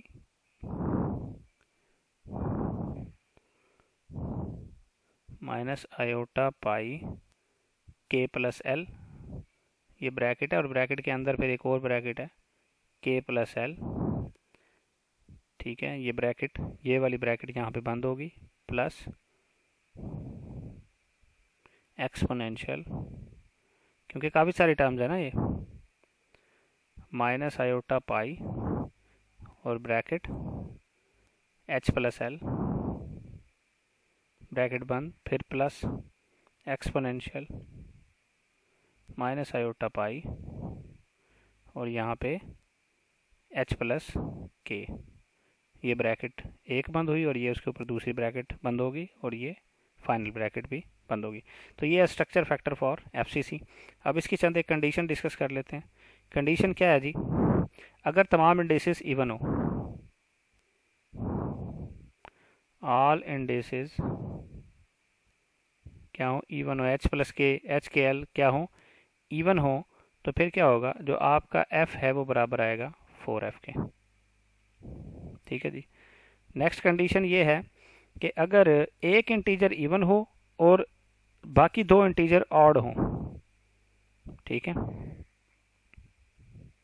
if 1 is even, क्योंकि 3 है ना HKl, और 2 आर ऑड, ठीक है। तो उस सूरत में क्या होगा, आपका स्ट्रक्चर फैक्टर बराबर आएगा किसके, 0 के। ठीक है जी।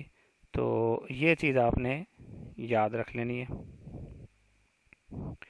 अब नेक्स्ट चलते हैं कि अगर जो इंडिसेस हैं वो पार्टली इवन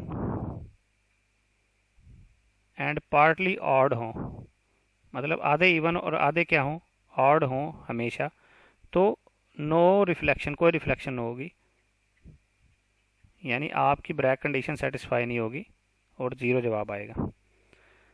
तो चलिए अब नेक्स्ट चलते हैं, एनर्जी और स्टेबिलिटी के दरमियान रिलेशन देखते हैं।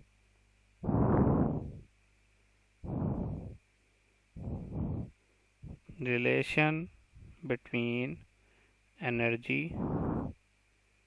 And stability. एनर्जी और स्टेबिलिटी के दरमियान क्या रिलेशन है जी।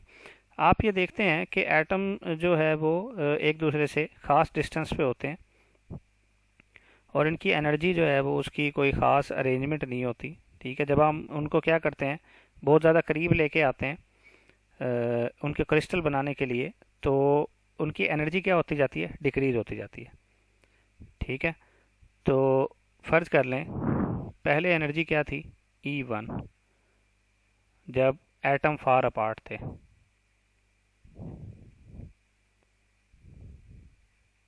फिर आप उनको क्लोज लेके आते गए और एक क्रिस्टल बना दिया, तो ये क्रिस्टल की एनर्जी होगी E2।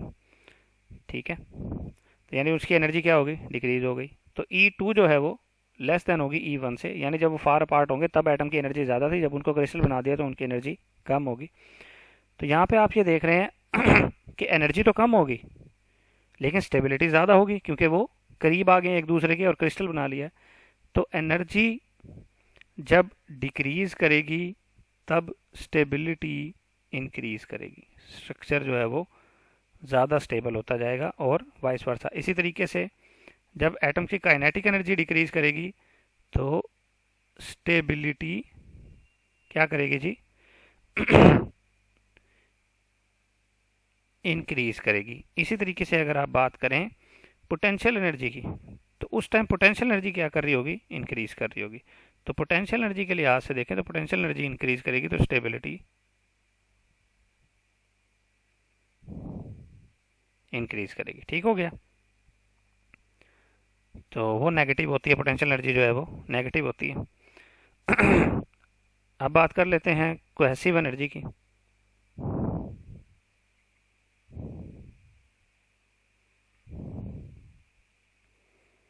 कोहेसिव एनर्जी कौन सी एनर्जी होती है जी, ये डिफरेंस है एनर्जी का। Cohesive energy EC cohesive energy is equal to free atom energy E free atom energy जब एटम फ्री थे minus crystal energy E crystal जब उन्होंने क्रिस्टल बना लिया। ये वही है जो फार्मूला मैं अभी लिख के आपके सामने आ चुका हूँ। ठीक है, इनर्ट गैसेस जो इनर्ट गैस सॉलिड जो होते हैं वो वंडरवाल फोर्सेस के जरिए आपस में जुड़े हुए होते हैं। ठीक है, तो यहाँ पे मैं बता देता हूँ आपको इनर्ट गैस सॉलिड्स के बारे में।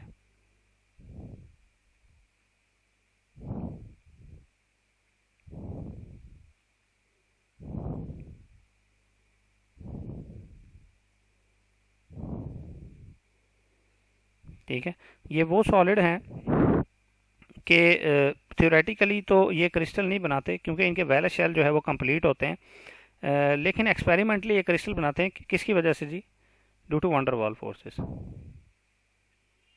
Form crystals due to van der Waal forces, due to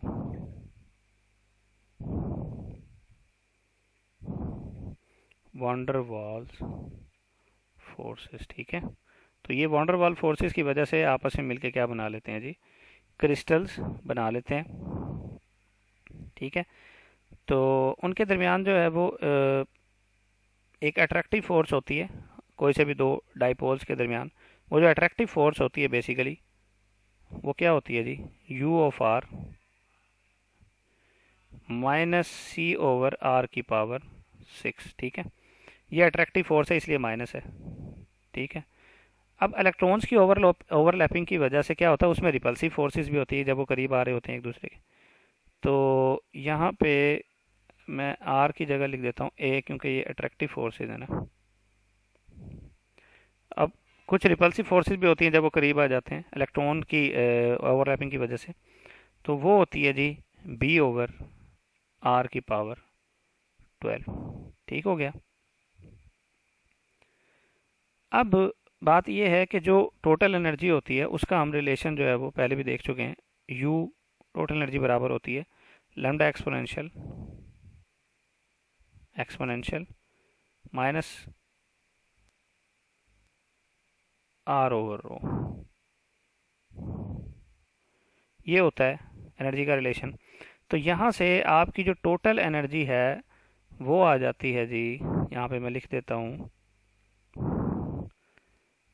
total energy attractive और रिपल्सिव दोनों को मिला के वांडर वाल फोर्सेस की वजह से जो कि इनर्ट गैस सॉलिड्स में होती है वो बराबर होती है half n 4E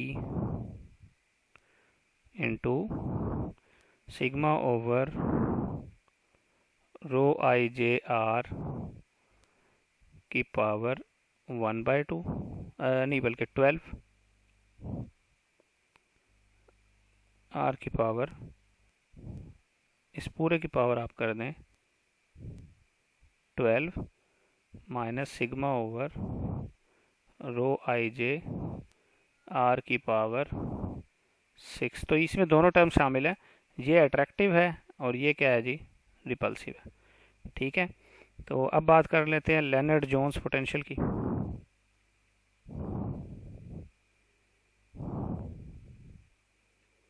Leonard Jones potential, ये कौन सा पोटेंशियल होता है जी, ये पोटेंशियल होता है जब आपकी सेपरेशन जो है वो किस सूरत में, जब आपका ये कोफिशिएंट ई और सिग्मा क्या हो, आर कांस्टेंट। उस सूरत में अगर ऐसा हो कि सेपरेशन हो जी आपकी r is equal to r not यानी इक्विलिब्रियम पोजीशन पे, उस टाइम पे एनर्जी मिनिमम होती है, energy of system is minimum. ठीक है, ये दो कंडीशन मैंने आपको बताई हैं, ई और सिग्मा क्या हो जी, कांस्टेंट हो और आर बराबर हो आर नॉट के, तो उस टाइम पे एनर्जी क्या होगी, मिनिमम होगी। और ये एनर्जी जो है वो बराबर होगी d u total over d r at r is equal to r not is equal to 0। ठीक हो गया। तो ये चीज़ें आपने अच्छे से क्या करनी है जी, याद कर लेनी है। अब हम बात कर लेते हैं किसकी जी, आयनिक क्रिस्टल की, क्योंकि आयनिक क्रिस्टल में एक इम्पॉर्टेंट टर्म डिस्कस करनी है, उसकी वजह से आयनिक क्रिस्टल डिस्कस कर रहे हैं, वरना क्रिस्टल जो है वो हम डिस्कस नहीं करते। आयनिक क्रिस्टल जो है वो कौन से होते हैं जी, जिसमें आयन्स एक दूसरे के क्लोज आते हैं और क्या कर लेते हैं जी, आयनिक बॉन्ड बना लेते हैं, जैसे सोडियम और क्लोराइड की आपने एग्जांपल पढ़ी है। उसमें अगर बात करें जी एनर्जी की, तो आयनिक क्रिस्टल में जो एनर्जी होती है वो मैं यहाँ पे लिख देता हूँ यू टोटल, जो टोटल एनर्जी होती है इज इक्वल टू, अगर n नंबर ऑफ एटम्स हो एन यू आई, ठीक है, एक एटम की energy multiply n number is equal to n z lambda exponential e की power minus r over rho minus alpha q square over r. यहाँ पे alpha जो है वो मेडलिंग कांस्टेंट है, अल्फा जो है वो मेडलिंग कांस्टेंट है। तो मेडलिंग कांस्टेंट बेसिकली डिस्कस कराना चाह रहा था। मेडलिंग कांस्टेंट जो है बेसिकली हमें उस एनर्जी के बारे में बताता है जो इनको करीब ला के क्रिस्टल बनाने में जो है लगती है। और ये जो अल्फ़ा है ये बेसिकली बराबर होता है किसके जी, summation over j plus minus 1 over p i j. ठीक है जी। इसमें ith एटम जो है वो क्या होगा, फोकस्ड होगा, और jth एटम जो है वो चेंज हो जाएगा। ठीक है। तो अल्फ़ा की जो वैल्यू यहाँ से आ जाती है जी, alpha is equal to 2 log 2। तो ये वैल्यू जो है अक्सर आपके पास MCQs में आ सकती है। ठीक है जी। तो अब हम नेक्स्ट मूव करते हैं। अब हम बात करेंगे जी इलास्टिक वेव्स की।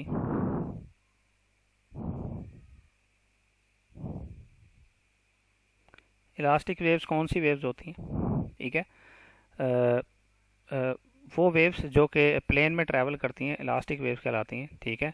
उसकी फ्रीक्वेंसी को हम फ़र्ज़ कर लेते हैं ओमेगा और वेव वेक्टर के हो।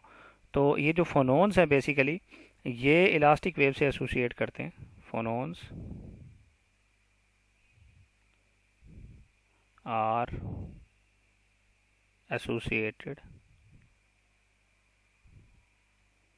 विद इलास्टिक वेव्स, क्योंकि ये क्या होते हैं जी, बेसिकली फोनोज जो है वो लेटिस वाइब्रेशंस होती हैं ना, जो अपने ही पॉइंट के गिर्द जो है जो लेटिस पॉइंट्स हैं वो वाइब्रेट करते हैं, तो वो इलास्टिकली जो है वाइब्रेट कर रहे होते हैं, तो उनको इलास्टिक वेव्स कहते हैं।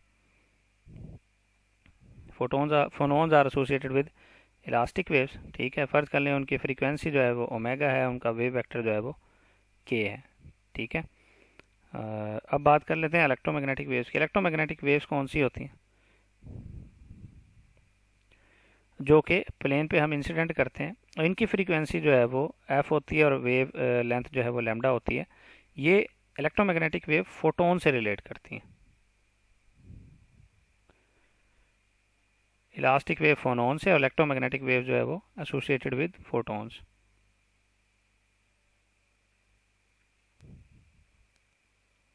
Associated with photons. ठीक है जी।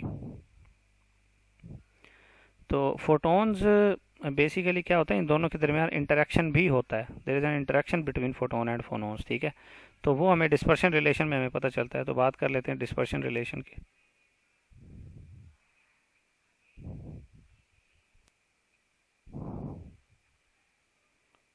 डिस्पर्शन रिलेशन बेसिकली एक रिलेशन होता है किसके दरमियान, angular velocity, angular frequency omega और वेव वेक्टर के दरमियान।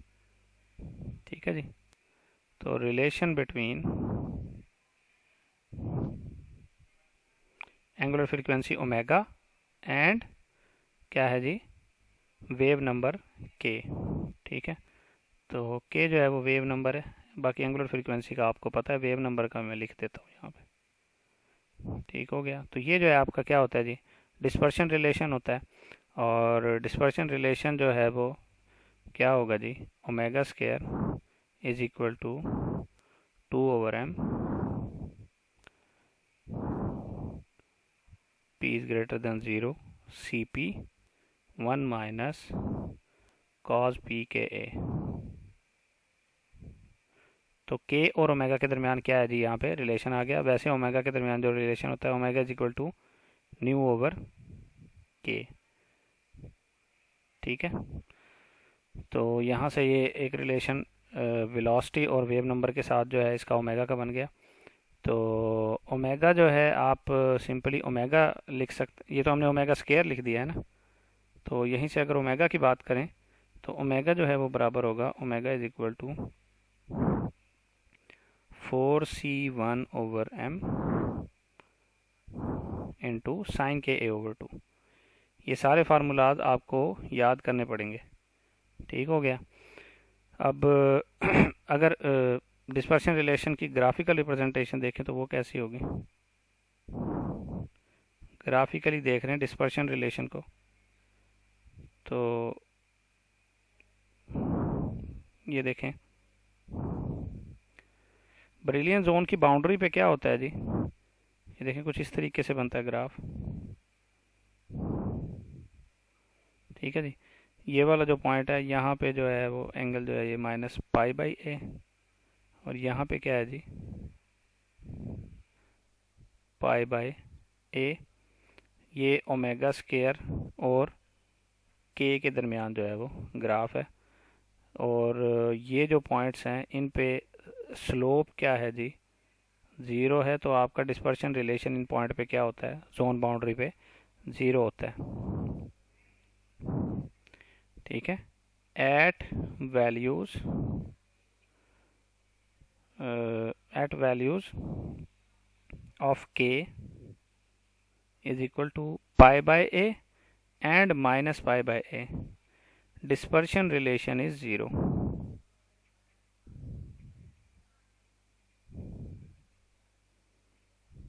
dispersion relation is 0।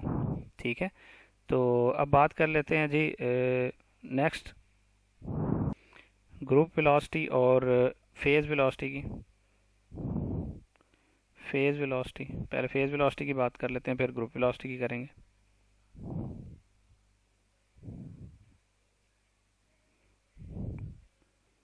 Phase velocity, velocity एक सिंगल वेव की जो वेलोसिटी होती है, ठीक है, उसको हम कहते हैं जी वेव वेलोसिटी, एक सिंगल बीम की। ठीक है, velocity of a single particle या वेव।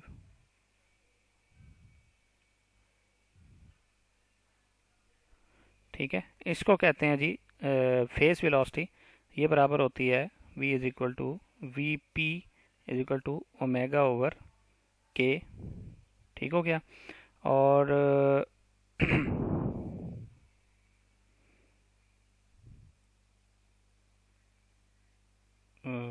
नेक्स्ट हम देखते हैं ग्रुप वेलोसिटी।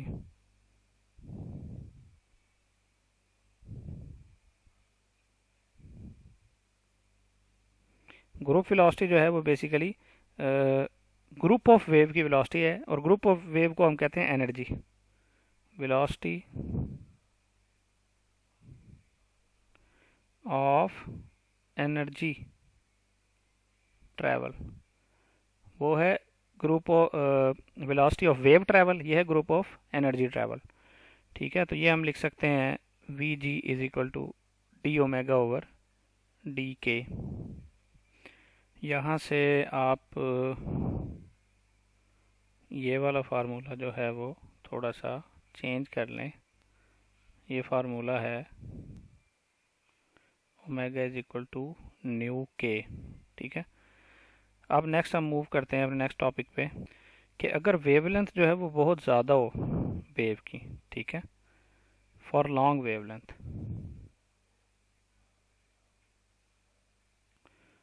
बहुत ज़्यादा वेवलेंथ हो,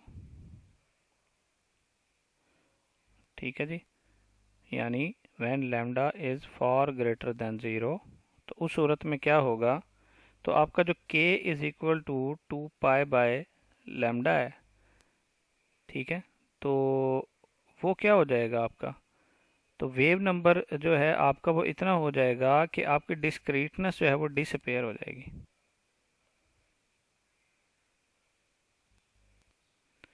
ठीक है, डिस्क्रीटनेस डिसअपेयर। क्यों? क्योंकि देखिए जब लैम्डा बहुत ज़्यादा हो गया, ठीक है, लैम्डा बहुत ज़्यादा हो गया और वो एक छोटी टर्म से डिवाइड होगा, तो आपका के अप्रॉक्सीमेटली क्या हो जाएगा, zero.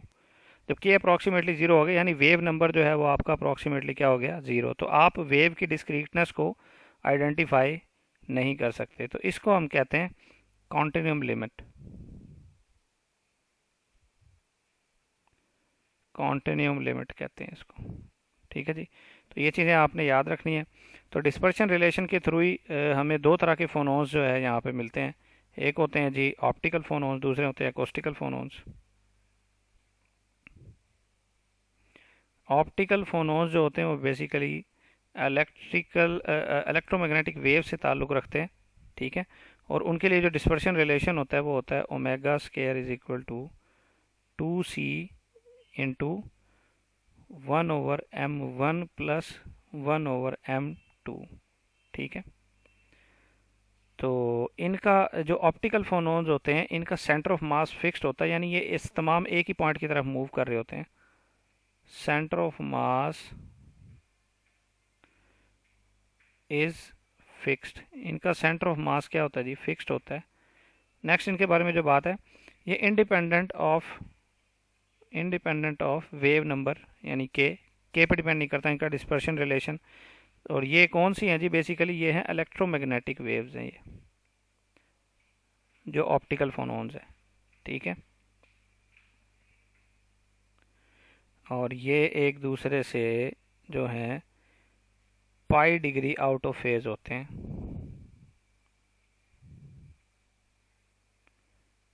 180 degree out of phase होते हैं, ठीक है जी। तो ये आपने याद रखना है। अब बात कर लेते हैं किसके जी? अकोस्टिकल फोनोन्स की।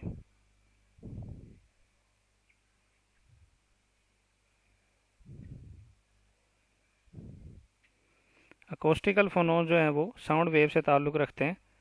तो इनका जो डिस्पर्शन रिलेशन होता है वो होता है जी omega square is equal to half c k square A square over m1 + m2। अब आप गौर करें तो ये जो अकोस्टिक फोनोन है, ये इनका डिस्पर्शन रिलेशन वेव नंबर पे डिपेंड करता है। यहाँ centre of mass her particle का डिफरेंट होता है, सेपरेट होता है। Centre of mass of each particle is separate, ठीक है जी। और उसके अलावा जो है वो इनका रेस्पॉन्स लीनियर होता है, यानी ये आउट ऑफ फेज नहीं होते, ठीक है जी। ओमेगा जो है वो के पे डिपेंड करता है, साउंड वेव से इनका ताल्लुक है।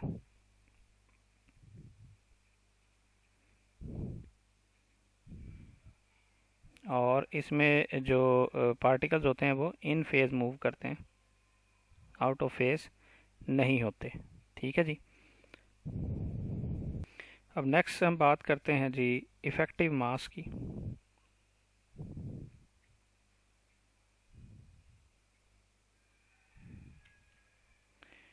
ठीक है। बाज़ औक़ात ऐसा होता है इलेक्ट्रॉन जो है वो पार्ट ऑफ सॉलिड होता है और बाज़ औक़ात इलेक्ट्रॉन जो है वो फ्री होता है।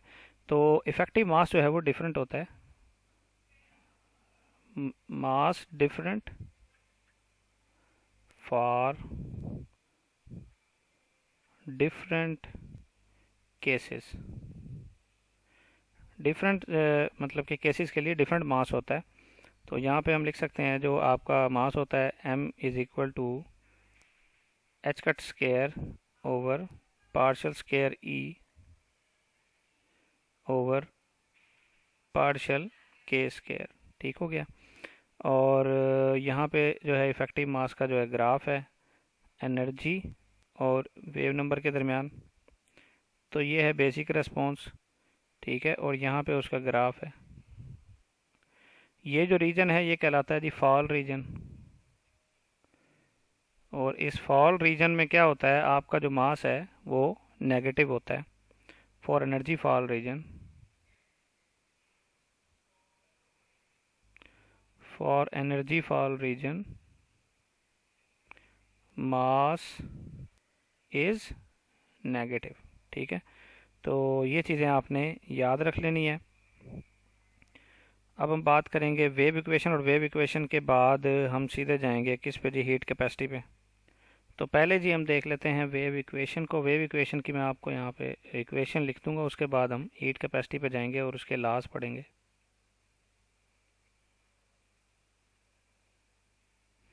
वेव इक्वेशन जो है बेसिकली होती है partial square u over partial x square minus rho over y, Young's modulus है y, partial square u over partial t square is equal to 0।